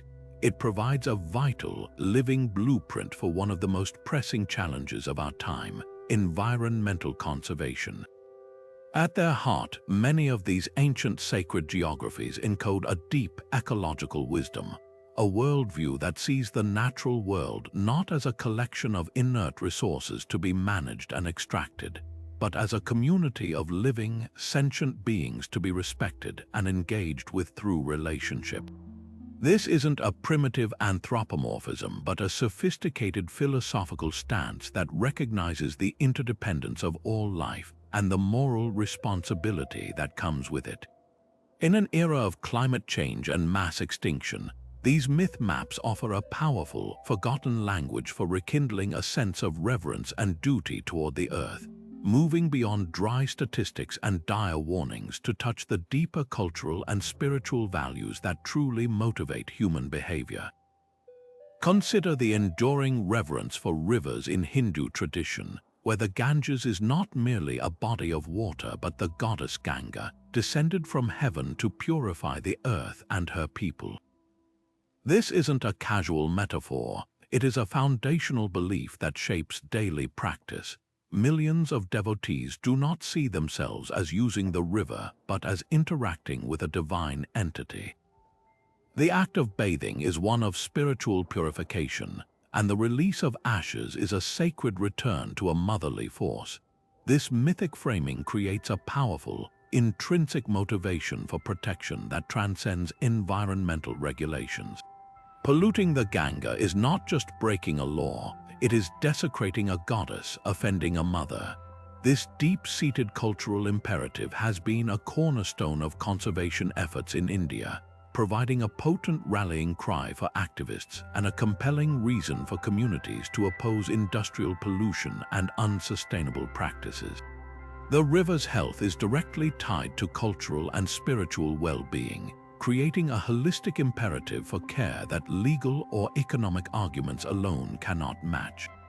This principle of reciprocity and balance is a recurring theme in indigenous myth maps across North America. For many Native American nations, stories are not just about the land, they are conversations with the land. A creation story from the Pacific Northwest might describe how a specific salmon run was established through a covenant between the people and the salmon people, who agreed to offer their bodies as food so long as the humans promised to respect the run, take only what they needed, and ensure the clean gravel beds needed for spawning. The myth map doesn't just point to the location of the fishing grounds, it encodes the entire sustainable management system within a sacred narrative. The health of the salmon population becomes a direct reflection of the people's moral and spiritual integrity. To overfish or damage the habitat is to break a sacred promise, inviting not just material hardship but spiritual disharmony. This worldview fosters a long-term, custodial perspective that stands in stark contrast to short-term exploitative models, demonstrating how myth can be a practical guide for ecological balance. The potential for reviving these narratives in modern conservation work is immense and largely untapped. Environmentalists often struggle to communicate the urgency of ecological crises in ways that resonate on a deeply emotional and cultural level, beyond scientific data and political debates. Myth maps provide a bridge. By partnering with cultural leaders and communities, conservation projects can tap into these ancient stories to frame their goals in a more compelling and meaningful context. A campaign to restore a wetland isn't just about saving a few species. It can be framed as healing the home of the water spirits or restoring a chapter in a community's foundational story. This approach can galvanize local support in a way that impersonal data cannot, connecting the practical work of conservation to a sense of cultural identity, place, and purpose. It moves the motivation from guilt and fear to reverence, pride, and connection. This isn't about abandoning science for superstition. It is about integrating different ways of knowing. Modern GIS technology and ecological data can be layered directly onto these ancient myth maps, creating a powerful synergy. Scientists can identify a critical watershed that needs protection, and community elders can share the stories of the river deity that resides there, combining empirical evidence with cultural narrative to build a far more robust and resilient case for preservation. This blended approach respects both the precision of modern ecology and the wisdom of traditional knowledge, creating a multifaceted strategy for sustainability that speaks to the head and the heart. It acknowledges that to solve an ecological crisis, we must also address the underlying cultural and spiritual values that led us here, offering a path toward not just a sustainable future, but a more harmonious one. These ancient maps, therefore, are not relics to be studied behind glass. They are living invitations to restore our relationship with the earth, to see the world once again as a sacred, interconnected whole worthy of our deepest respect and care. While the stories and spiritual concepts behind myth maps are profound, their power to captivate and communicate would be vastly diminished without the stunning visual language that brings them to life. These were never intended to be sterile, technical diagrams. They were masterpieces of integrated art and information, where every flourish of the pen, every splash of color, and every fantastical creature in the margin served a deliberate purpose. The artistry wasn't mere decoration.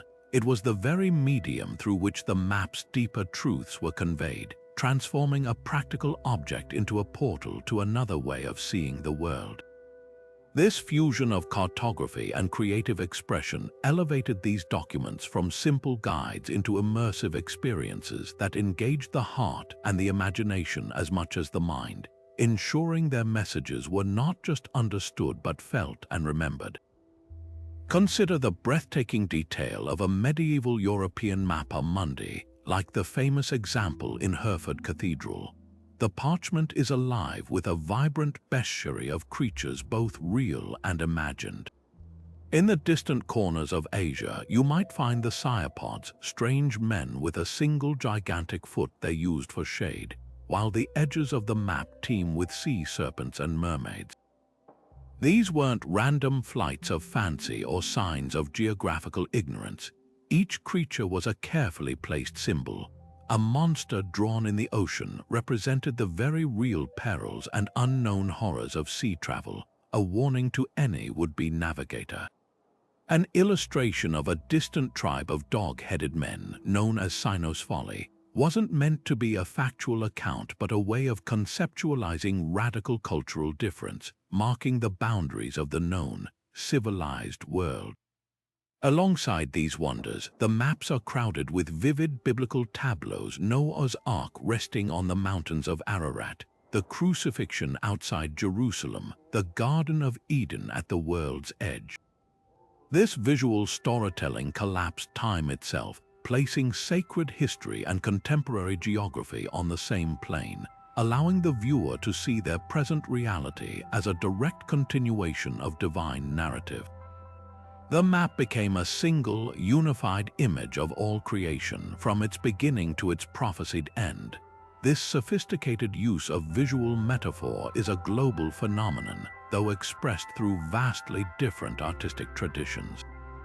Half a world away, the indigenous peoples of Australia practiced a form of myth mapping where the art was the map. Aboriginal dot paintings, often perceived by outsiders as abstract art, are in fact incredibly detailed topological maps of the landscape. A series of concentric circles might represent a waterhole or a sacred mountain, while connecting lines trace the paths of ancestral beings during the dream time. The specific patterns and colors used are not arbitrary. They denote different types of terrain, the presence of specific food plants, and the locations of essential resources. The painting itself is a mnemonic device, a memory aid that helps the storyteller recall the precise sequence of events in a songline as they sing their way across the country. The act of creating the art is an act of remembering and honoring the land, and the resulting image is a sacred repository of navigational, ecological, and spiritual knowledge, all encoded into a beautiful visual format. The emotional impact of this artistry cannot be overstated. A dry list of coordinates or a simple line drawing of a coastline might show you where to go, but it would fail to convey why you should go there or what you might feel upon arrival. The lush illustrations on a medieval pilgrim's map depicting a saint performing a miracle or the radiant glory of a heavenly city served as powerful motivational tools. They stirred the soul with a promise of transformation and divine encounter, fueling the pilgrim's resolve through the inevitable hardships of the journey. The vibrant ochres used in an indigenous Australian painting evoke the heat of the desert sun and the rich red earth, creating an immediate emotional connection to the land being depicted. This emotional resonance is what makes the maps so impactful and memorable. They bypass pure logic and speak directly to our sense of wonder, curiosity, and reverence. Furthermore, this visual language served crucial practical and mnemonic functions long before the widespread use of written text. For cultures with oral traditions, a map's imagery was a key to unlocking vast stores of memorized information. A single, well-chosen symbol could act as a mental hook for an entire story.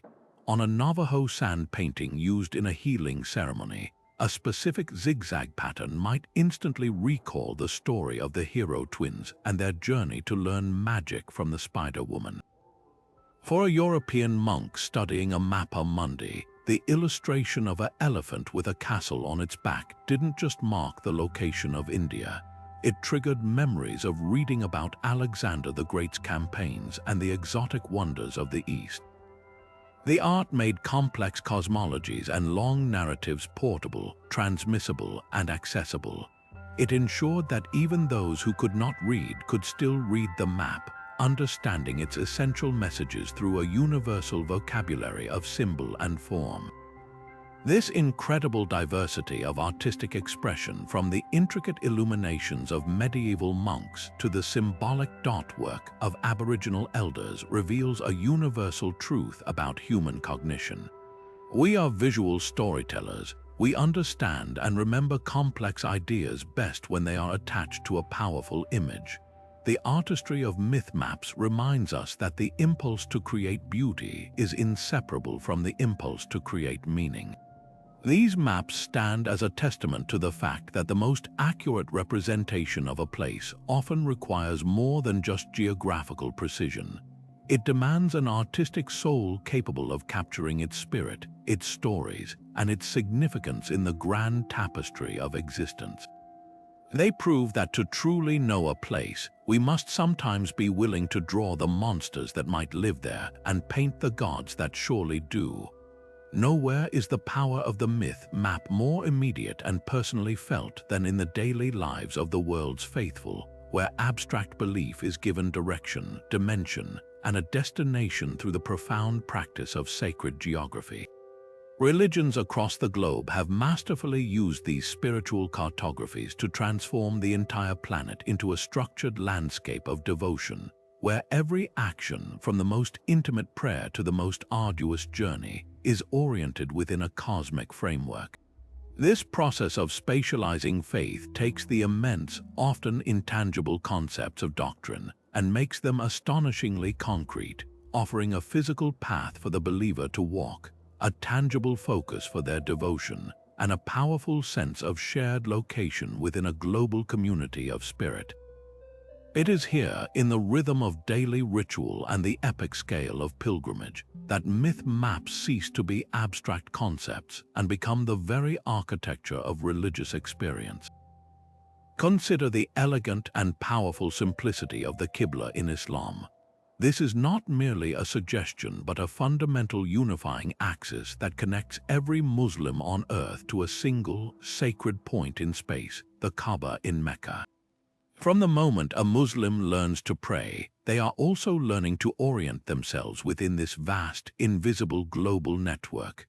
Whether in a bustling Jakarta marketplace, a quiet suburban home in Canada, or a solitary desert outpost, the daily act of finding the Qibla and facing Mecca is a constant physical reassertion of belonging.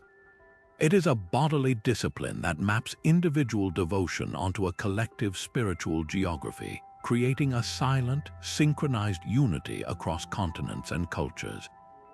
The mosque architecture itself is a testament to this, with every mihrab, the niche in the mosque wall, serving as a permanent local marker of that distant, holy center.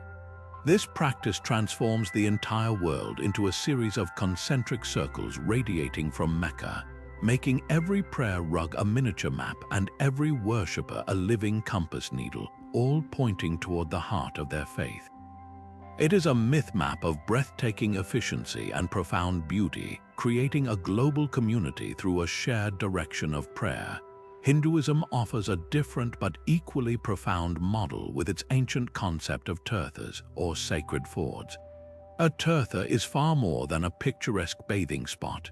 It is a crossing point, a place where the veil between the mundane human world and the divine realm is considered thin and permeable. The entire Indian subcontinent is meticulously mapped with these powerful locations, with the river Ganges reigning supreme among them. To undertake a pilgrimage or tirtha yatra is to travel a myth map written in water and stone. The goal is to literally immerse oneself in the sacred, to purify one's karma and achieve spiritual merit by bathing in waters infused with divine presence. The journey itself is as important as the destination, with each step along the way reinforcing the stories of the gods. A pilgrim walking the banks of the Ganges is tracing the descent of the goddess Ganga from the heavens, caught in the matted hair of Lord Shiva to prevent her immense power from shattering the earth. The river is not just a river, it is a flowing, liquid narrative of compassion and power. This practice of pilgrimage spatializes the entire spiritual quest, charting a course toward liberation that one can physically walk, making the abstract goal of moksha feel tangibly within reach through the very geography one traverses. These sacred maps do much more than guide individual worship. They are the primary architects of religious community and identity. When millions of Muslims turn toward Mecca at the same time each day, they are performing a powerful act of collective unity that transcends political borders and ethnic divisions. Similarly, when a Hindu family saves for a lifetime to make a journey to Varanasi on the Ganges, they join a continuous river of humanity that has flowed to that spot for millennia, participating in rituals that have been performed in exactly the same way for centuries. This shared spiritual geography creates an unbreakable bond of shared experience and common purpose. It forges a community not just of belief, but of practice and place, connecting the living faithful to the countless generations who walked the same paths and faced the same direction before them.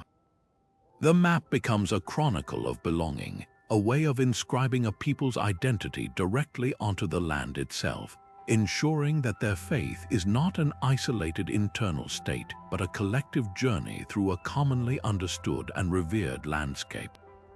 This tangible, place-based devotion stands in powerful contrast to more abstract theological concepts. While doctrines can be debated and texts can be interpreted, a mountain is simply there. A river flows, a city stands. The physicality of these sacred sites grounds faith in the undeniable reality of the senses. The fatigue in a pilgrim's muscles, the chill of sacred water on the skin, the awe-inspiring sight of a monumental temple. These sensory experiences make doctrine immediate and real. This is the ultimate genius of the religious myth map. It answers the human need for the concrete.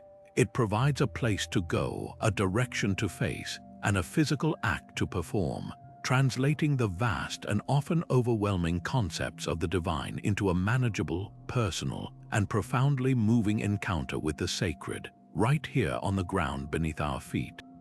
Yet this extraordinary fusion of story and soil, which had guided human understanding for millennia, could not withstand the seismic shift in thinking that began to reshape the Western world. The once unquestioned authority of the myth map began to fracture under the relentless gaze of a new kind of scholar, one armed not with reverence for tradition but with a compass, a quadrant, and an insatiable demand for measurable, verifiable fact.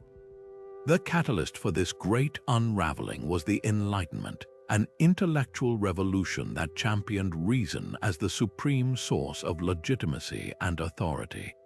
Thinkers like René Descartes and Isaac Newton presented a universe that operated like a vast, intricate machine, governed by immutable laws that could be discovered through observation and mathematics.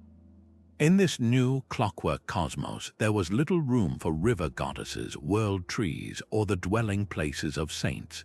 The map's purpose was radically redefined. Its highest virtue was no longer meaning but accuracy. A map was now a technical instrument, a tool for navigation, trade, and empire building, and any element that could not be confirmed by the senses was dismissed as superstitious clutter, obscuring the clear, objective truth of the land. This new philosophy of knowledge found its ultimate expression in the rise of scientific cartography. Pioneering mapmakers like Gerardus Mercator developed sophisticated new projection systems that allowed sailors to plot a straight-line course across the curved surface of the globe, a feat of mathematical genius that rendered the old pictorial maps practically useless for navigation. Theodolites and sextants provided precise measurements of latitude and longitude, gradually filling the blank spaces on the map with empirically gathered data instead of dragons and legends.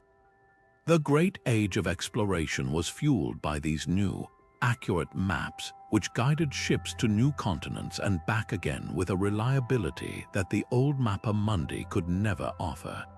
This was an undeniable triumph of human ingenuity, opening up the world and expanding the horizons of knowledge. But this precision came with a hidden cost, a slow, systematic draining of the narrative depth from our understanding of space. A mountain was now reduced to its elevation in meters, a river to its flow rate and length, a forest to its geographical coordinates. The stories, the memories, and the meanings that had once been woven into these features were carefully scraped away, leaving behind a landscape that was factually impeccable but spiritually barren. The impact of this shift was not merely academic. It triggered a profound cultural reassessment of the old maps and the worldviews they represented. Once revered as sacred texts, these intricate documents were gradually downgraded in the public imagination to the status of charming curiosities, historical artifacts, or worse, embarrassing evidence of humanity's childish past. They were removed from the navigator's table and placed under glass in museum exhibits, where they could be safely admired for their artistic whimsy rather than their spiritual utility. The term myth itself began to acquire its modern connotation of falsehood, a stark departure from its original meaning as a foundational, sacred story. This demotion reflected a broader societal move toward secularism, which prioritized a disenchanted, materialist view of the world. The land was no longer a living, conscious participant in human drama. It was real estate, a collection of natural resources, a stage upon which human history unfolded, but never a character in its own right. The sense of wonder and participation that characterized the myth map was replaced by a sense of detachment and ownership. This great transition highlights a fundamental and enduring trade-off in the human pursuit of knowledge. The embrace of scientific objectivity gave us an unprecedented mastery over the physical world, enabling technological progress and global connection on a scale previously unimaginable. We gained the ability to chart the deepest oceans and the highest peaks with astonishing precision. Yet, in this exchange, we inadvertently sacrificed something vital, a sense of place. The modern map tells us where we are, but it is silent on the question of who we are in that place, or why that place matters in any story larger than ourselves. It offers coordinates but not context, location but not location within a narrative of belonging. The forgotten myth maps stand as a poignant reminder of this loss, silent witnesses to a time when to know a place was to know its stories, and to navigate the world was to navigate a meaning-rich cosmos that celebrated the profound connection between humanity and the living Earth. Just when it seemed the great age of myth mapping had faded into history, a new chapter of discovery is beginning to unfold, one powered by the trowels of archaeologists and the sophisticated digital tools of modern historians. This isn't a story of dusty archives alone. It's a dynamic detective story where long-forgotten narratives are being physically unearthed from the earth and digitally resurrected from ancient texts, forcing us to completely rewrite our understanding of how these sacred geographies shaped the actual decisions of our ancestors. The journey of rediscovery often begins with a single, controversial object that challenges everything we thought we knew. Perhaps the most famous modern example is the Vinland map. When this parchment surfaced in the 1950s, it sent shockwaves through the historical community. It appeared to be a medieval world map, but with one astonishing addition: a depiction of a landmass west of Greenland labeled as Vinland. This name came straight from the Norse sagas, the epic myths that described Leif Erikson's voyage to a fertile land around the year 1000. The map seemed to be stunning cartographic proof that medieval Europeans not only knew of North America, but had literally mapped it into their worldview, weaving a seafaring myth directly onto the parchment of reality. While fierce debates about the map's authenticity have raged for decades, with questions about the chemical composition of its ink, its true power lies in how it ignited a global conversation. It forced historians, archaeologists, and the public to seriously reconsider the Norse sagas not as mere fiction, but as potential historical documents containing real geographical knowledge.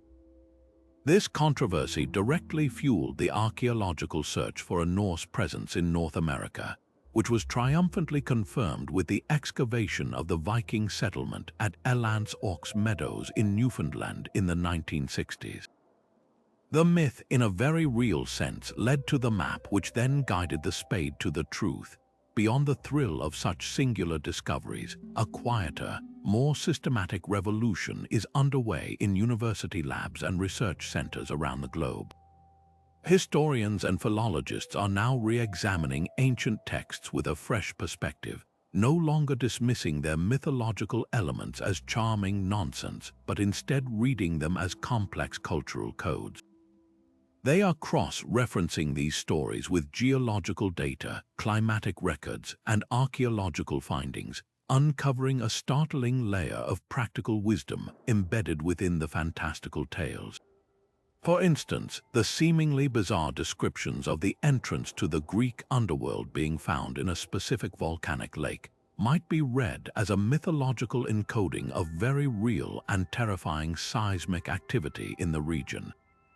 A story about a river god flooding a valley to punish a king could be a folk memory of a catastrophic ancient tsunami or a major change in river course.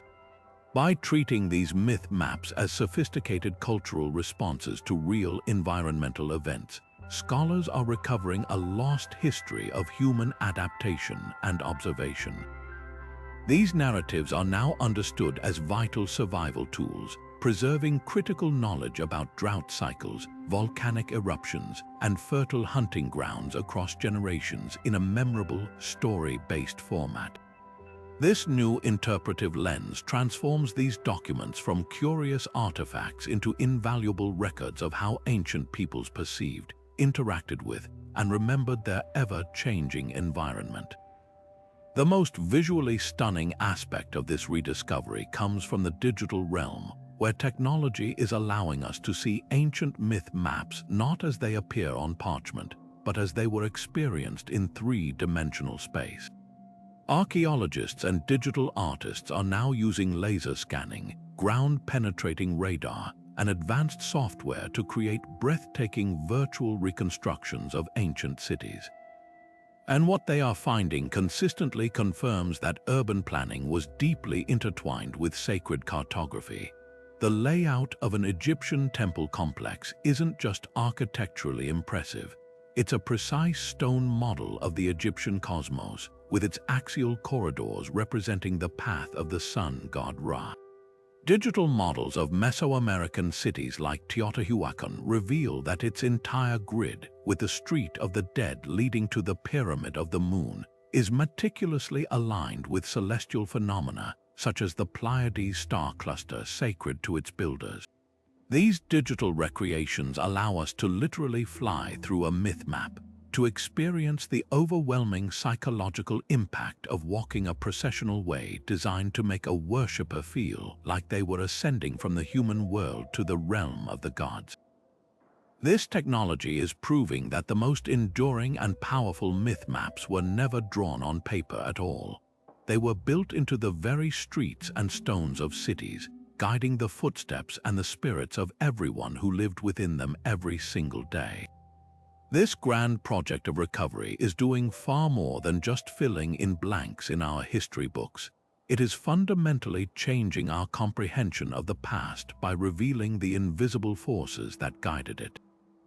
We now understand that trade routes were not solely determined by the shortest path between 2 points, but were often shaped by pilgrimage paths to sacred sites, weaving commerce and devotion into a single journey. The placement of a new settlement was rarely a random act of expansion. It was frequently chosen to align with a prophetic sign, a divine omen, or the dwelling place of a protective deity, as seen in the Aztec founding of Tenochtitlan. Decisions about war, alliance, and exploration were made with one eye on the physical landscape and the other on the mythological map that gave that landscape its meaning. By recovering these lost narratives, we are finally hearing the full story of human civilization, a story where practical necessity and profound belief were not opposing forces, but partners in the grand and ongoing project of building a world that made sense, both materially and spiritually. This enriched understanding connects us to our ancestors not as primitive strangers, but as fellow meaning makers, reminding us that the maps we trust today are also telling a story about what we value and how we see our own place in the grand scheme of things. This ancient human impulse to inscribe our deepest stories onto the world around us is far from a relic of the past. In fact, it's thriving in the very heart of contemporary culture, finding a powerful new canvas in the immersive worlds of video games and blockbuster films. These modern storytellers have become the new cartographers of the mythic, building vast digital landscapes that satisfy the same primal need for orientation and narrative that drove our ancestors to map their own sacred geographies. A player booting up a sprawling open-world game or a viewer settling in to watch an epic science fiction film is embarking on a journey not so different from a medieval pilgrim consulting a Mapamundi. They are entering a space where every mountain, forest, and river is charged with meaning, waiting to reveal its story. Consider the timeless design of the Hyrule we explore in the Legend of Zelda series. This is not a random assortment of biomes and dungeons. It is a masterfully constructed myth map, a kingdom where geography is destiny. The player's journey begins with a literal blank slate on their in-game map, which they must fill in by traversing the land themselves, a direct echo of ancient explorers charting unknown territories. But the true genius lies in how the landscape itself is the primary storyteller.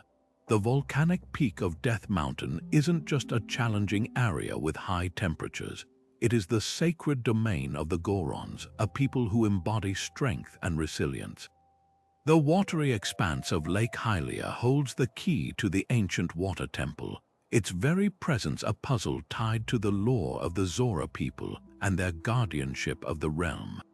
To play the game is to learn to read this interactive cartography, to understand that a peculiar rock formation isn't just scenery but likely the entrance to a hidden shrine, and that a specific pattern of trees might mark the path to a sacred grove. The game's map is a guide to a legend in the truest sense, making the player an active participant in uncovering a narrative that is woven directly into the soil of Hyrule.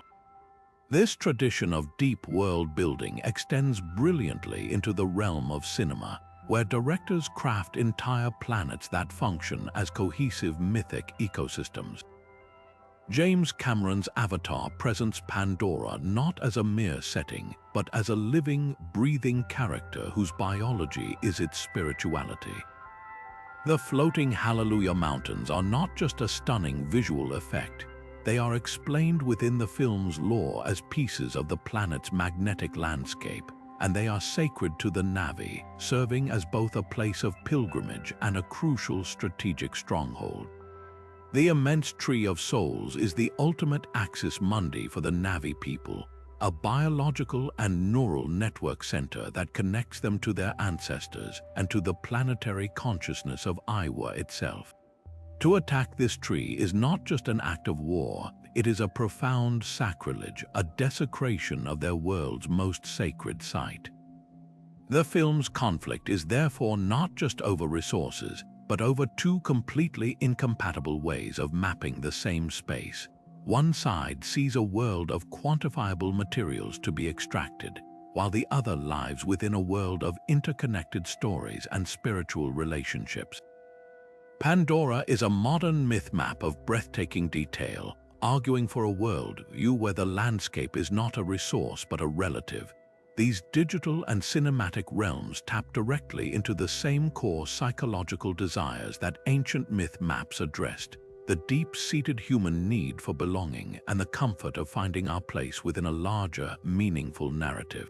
When a player memorizes the quickest route from the stables to the nearest fairy fountain, or a fan discusses the mythological significance of a specific location in Middle-earth, they are engaging in a form of community building and identity formation that is strikingly similar to a culture sharing stories around a sacred fire.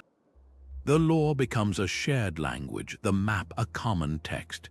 This process fosters a powerful sense of orientation, not just within the game world but within a community of fellow explorers. Knowing the landscape becomes a form of cultural capital, a way of proving one's dedication and understanding. This transforms the experience from passive consumption into active participation, allowing audiences to literally navigate the values, histories, and ethics of the world the creators have built. What makes this modern evolution so fascinating is how it leverages cutting-edge technology to achieve ancient goals. Augmented reality games like Pokémon Go layer a mythic map directly onto our own familiar neighborhoods, turning a local park into a habitat for rare creatures and a post office into a gym for battling.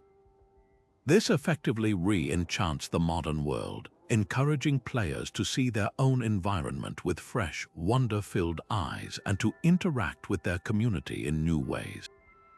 Meanwhile, the incredibly detailed fan-created maps for tabletop role-playing games like Dungeons & Dragons represent a return to collaborative, oral storytelling cartography.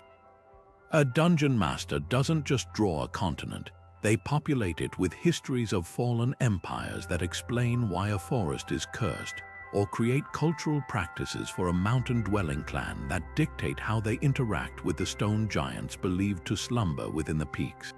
These maps are living documents, evolving with each game session as the players add their own actions and discoveries to the collective narrative. This vibrant presence of myth mapping in our popular culture is a powerful testament to its enduring appeal. It proves that we have not outgrown the need to find stories in the soil. We have simply found new tools and new mediums with which to practice this most human of arts. From the digital hills of Hyrule to the bioluminescent forests of Pandora, we continue to build landscapes that are more than just backdrops. They are the very heart of the story, proving that no matter how advanced our technology becomes, we will always be drawn to worlds where a map is not just a guide to a place, but an invitation to a legend. Perhaps the most rewarding way to truly understand the power of these ancient traditions is to step into the role of the cartographer yourself and begin crafting your own myth map. This isn't about achieving artistic perfection or historical accuracy. It's a deeply personal act of re-enchantment, a conscious decision to see the familiar spaces of your life not as a mere collection of streets and buildings, but as a living canvas awaiting your stories. The process begins with a simple but profound shift in perspective, choosing to view your landscape with the eyes of a storyteller rather than just a resident. Your entire world is ripe for this transformation. You could start with the intimate geography of your own backyard, finding the epic in a gnarled old tree that becomes Yggdrasil in miniature, or a flowerbed that transforms into a sacred grove. Maybe your canvas is the daily route you walk your dog, where a particular fire hydrant marks the lair of a metallic guardian, or a neighbor's uniquely shaped hedge becomes the sleeping form of a green giant. For a broader project, you might map your entire neighborhood, a local park you love, or even a fictional world born from your own imagination. The scale doesn't matter, the intention does. You are initiating a search for the latent magic hidden in plain sight, waiting to be named and claimed. Once you've chosen your territory, the next step is to become an archaeologist of meaning, carefully surveying the land to identify its points of power. These are the features that already hold a charge, whether through personal memory, unique appearance, or community significance. Is there a particular bench in the park where you had a life-changing conversation? That bench is no longer just a place to sit, it is the seat of counsel. Does a certain intersection always seem to gather the wind, sending autumn leaves dancing in a whirlwind? You found the circle of the west wind. A cracked sidewalk where dandelions persistently burst through the concrete could be reimagined as the fractured plain where the sunburst legion fights its endless war against the stone giants. Look for unusual trees, distinctive rocks, architectural oddities, or even recurring events. The house that always has the most spectacular holiday lights could be the palace of the Twilight King. These landmarks become the anchors of your narrative, the fixed points around which you will weave your new mythology, drawing on your own history, your family's folklore, or your wildest dreams to assign them their roles and meanings. With your sacred sites identified, the true magic begins as you start to weave them together into a cohesive narrative. This is where you move from observer to creator, drawing on the rich symbolic language we've explored throughout history. Perhaps the path from your front door to that dandelion-filled crack in the sidewalk becomes the pilgrim's path, a journey of resilience. The drain pipe that channels rainwater from your roof into the garden could be rechristened the river of life, flowing from the heavens to nourish the earth below. Don't be afraid to create characters. A recurring neighborhood cat might be the silent guardian of the alleyways, while the distant sound of the commuter train could be the mournful cry of the ironworm slumbering beneath the city. The tools for this creation are limitless. You might choose to physically draw or paint your map, letting the art style itself convey the mood, using watercolors for dreamy realms or stark ink for a more somber mythology. You could write a short story or a series of poems to accompany a simpler drawn outline. For a modern twist, use digital tools like simple drawing apps or even Google Maps, adding custom pins with photos and lengthy descriptions that tell the story of each location, creating an interactive, layered document. The ultimate purpose of this creative act extends far beyond making a fascinating piece of art. A personal myth map can become a powerful tool for reflection, healing, and connection. You might design a simple ritual walk along your newly defined pilgrim's path to contemplate a personal challenge, using the journey as a moving meditation. A family could create a myth map of their home and property, turning everyday chores into quests. Watering the plants becomes feeding the wood sprites, and taking out the recycling is banishing the scrap golems to their mountain hold. This practice can brilliantly strengthen community bonds as well. Imagine a neighborhood association collaborating on a shared myth map, incorporating local history. The oldest house becomes the ancient keep, the community garden the field of plenty. This project could culminate in a walking tour or a published pamphlet, fostering a renewed sense of shared identity and pride of place, connecting residents to their environment and to each other through a collectively woven story. In the end, creating your own myth map is a revolutionary act of placemaking. It is a declaration that the places we inhabit are not passive backgrounds to our lives, but active participants in our stories. By consciously projecting meaning onto our landscapes, we don't distort reality. We reveal a deeper layer of it, unlocking the hidden potential for wonder, connection, and magic that has been waiting there all along, simply for someone to finally draw it on a map. Looking ahead, the ancient art of mapping meaning onto the world stands on the brink of a technological renaissance, one that promises to transform sacred cartography from a historical curiosity into a dynamic, living practice for the digital age. Emerging technologies like artificial intelligence, blockchain, and immersive virtual reality are not merely new tools for an old craft. They are fundamentally new mediums, offering unprecedented ways to create, share, and experience the profound connection between story and space. This is not about replacing tradition, but about expanding its possibilities, allowing us to weave narratives into our environment with a depth and interactivity that our ancestors could scarcely have imagined. The future of myth mapping will be a fascinating dialogue between the oldest human impulses and the newest technological frontiers, creating a hybrid landscape where the physical and the digital, the ancient and the algorithmic, converge to tell the stories of who we are and where we belong. Imagine an artificial intelligence so deeply versed in the world's mythologies, folklores, and local histories that it could act as a personalized cartographer for your daily life. This AI wouldn't just analyze your location data, it would learn your personal stories, your family's heritage, and your deepest values. On your morning walk, it might whisper through your headphones that the gnarled oak tree you pass every day was once known to the area's indigenous people as the Elder of the Deep Roots, a site for offerings before a long journey. It could generate a custom map for your child, transforming their route to school into a heroic quest, with the local bakery as the hearth of the sweet-toothed giant, and the library as the great archive of the silent sages. This AI-driven personal myth-making would allow everyone to become the hero of their own spatial story, re-enchanting the often mundane geography of suburban streets and urban commutes. The power of this technology lies in its ability to democratize myth mapping, making it accessible not just to cultures or communities, but to individuals, empowering each of us to see the magic in our own backyards and to understand our place within a larger, more meaningful narrative. Yet, as we generate these new stories, we confront a critical question of ownership and authenticity, especially when dealing with the sacred narratives of existing cultures. This is where blockchain technology could offer a revolutionary solution.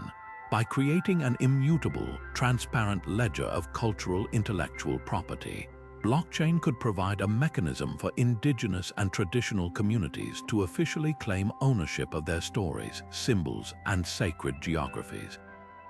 A specific songline, a ceremonial sand painting design, or the myth associated with a particular mountain could be registered on a blockchain by its rightful cultural custodians. Then any artist, game developer, or AI that wished to incorporate that element into a new myth map would need to seek permission and potentially pay royalties directly to that community through smart contracts. This transforms blockchain from a speculative financial tool into a powerful mechanism for cultural justice and ethical collaboration. It ensures that the stories that have sustained communities for millennia are not exploited as free content for the digital economy, but are respected as living, owned heritage, allowing tradition to guide and benefit from innovation in an equitable and transparent way. The most profound transformation, however, may come from immersive virtual and augmented reality, technologies that promise to dissolve the boundary between reading a myth map and living within it.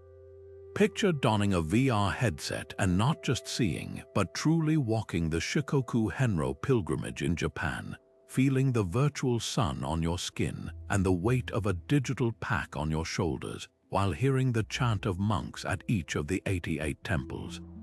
Or using an AR app on your phone to look at a modern city square and see it overlaid with the spectral outlines of the medieval market that once stood there, complete with the ghosts of vendors hawking their wares. This technology turns passive observation into active, embodied participation. You are no longer a viewer of the map, you are a character within its narrative. This has incredible potential for education and empathy, allowing students to experience historical events on the very ground where they occurred, or enabling people to understand the sacred significance of a place like Uluru without causing the physical disruption of over-tourism.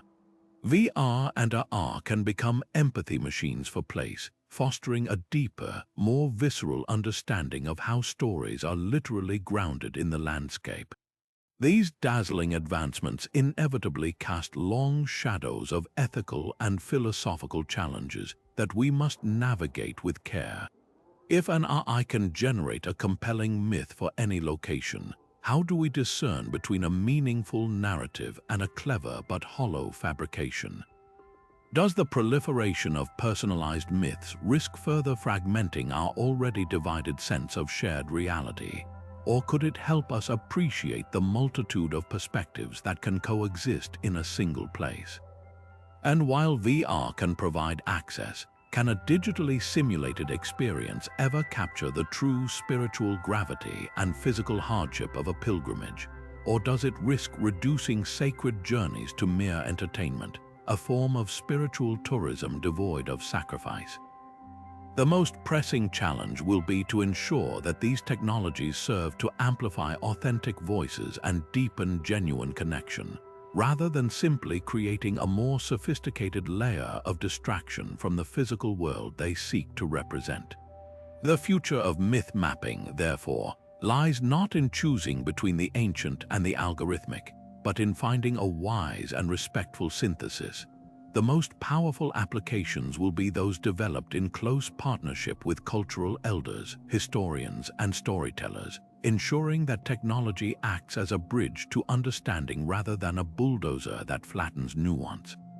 We are moving toward a world where our digital and physical realities are increasingly intertwined, a concept often called the metaverse. This new realm shouldn't be a blank, soulless space. It should be the most richly mapped landscape in history, imbued with layers of story, meaning, and cultural depth from the very moment of its creation. The future of myth mapping is the conscious, ethical, and beautiful task of ensuring that as we build new worlds, we remember to weave the oldest and most important stories into their very foundations, creating a digital future that is not just technologically advanced, but also spiritually resonant and deeply human.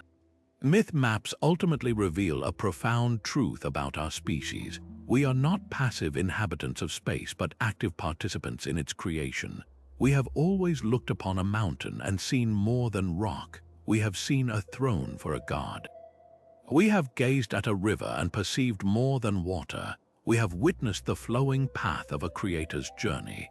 This instinct to weave narrative into the very soil beneath our feet is one of the most enduring and universal human traits, a testament to our irrepressible need to find meaning, belonging, and wonder in the world we call home. From the ancient songlines of Aboriginal Australia to the digital landscapes of our most beloved video games, this practice of sacred cartography shows us that a place is never truly empty. It is always waiting for a story to give it soul. These maps are far more than historical curiosities. They are the living records of how countless generations have answered the most fundamental questions of existence, using the geography around them as their chalkboard and their compass. By exploring these forgotten maps, we do more than simply learn about the past. We gain a priceless lens through which to view our own present. We begin to understand that the values of a culture are not just written in its laws or its literature, but are literally inscribed into its landscape. The medieval Christian map centered on Jerusalem speaks volumes about a world you oriented toward divine salvation, while the intricate astro-geographical charts of the Renaissance reveal a deep belief in a harmonious, interconnected cosmos. These artifacts challenge us to look at our own modern maps, the Google Earths and GPS systems, and ask what silent stories they are telling. What does it say about our values that our most trusted maps prioritize efficiency over meaning, coordinates over context, and resources over relationships? The study of myth maps invites us to consider what we might have lost in our pursuit of pure objectivity, and to wonder how we might begin to re-enchant our own navigational tools with a renewed sense of narrative and purpose. This journey through sacred geography does not have to end when the video does. In fact, its most rewarding application begins in your own backyard. The tradition of myth mapping is an open invitation, a call to become a cartographer of meaning in your own life. Look at the path you walk every day and ask what stories it holds. That old oak tree at the end of your street could be the guardian of the corner, its sprawling branches offering wisdom to those who pause beneath them. The small creek that runs through the local park might be reimagined as the Silver Thread River, a course followed by ferries at dusk. You don't need to be an artist or a professional writer to begin this practice. You only need a willingness to see the world with a storyteller's eyes. By consciously mapping your own myths onto the places you know, you actively participate in the oldest human ritual of all, transforming anonymous space into a place of personal significance, connection, and belonging. As we move forward into an increasingly digital and globalized future, the lessons of these ancient maps have never been more relevant. They teach us that a sense of place is not a luxury but a necessity for the human spirit, a vital anchor in a world of constant change. They remind us that sustainability is not just a technical challenge but a narrative one. We will only truly care for the earth when we see it not as a resource, but as a relative filled with stories worth preserving. The future of myth mapping may very well lie in the virtual realms of the metaverse and in augmented reality apps, but its heart will always beat to the same rhythm, the human need to find our place in a story larger than ourselves. So as you go about your days, remember to look for the hidden tales etched into the sidewalks, the parks, and the horizons around you. Thank you for sharing this exploration of the maps that rewrite reality. The conversation continues in the comments below, and we would love to hear about the hidden stories you discover in your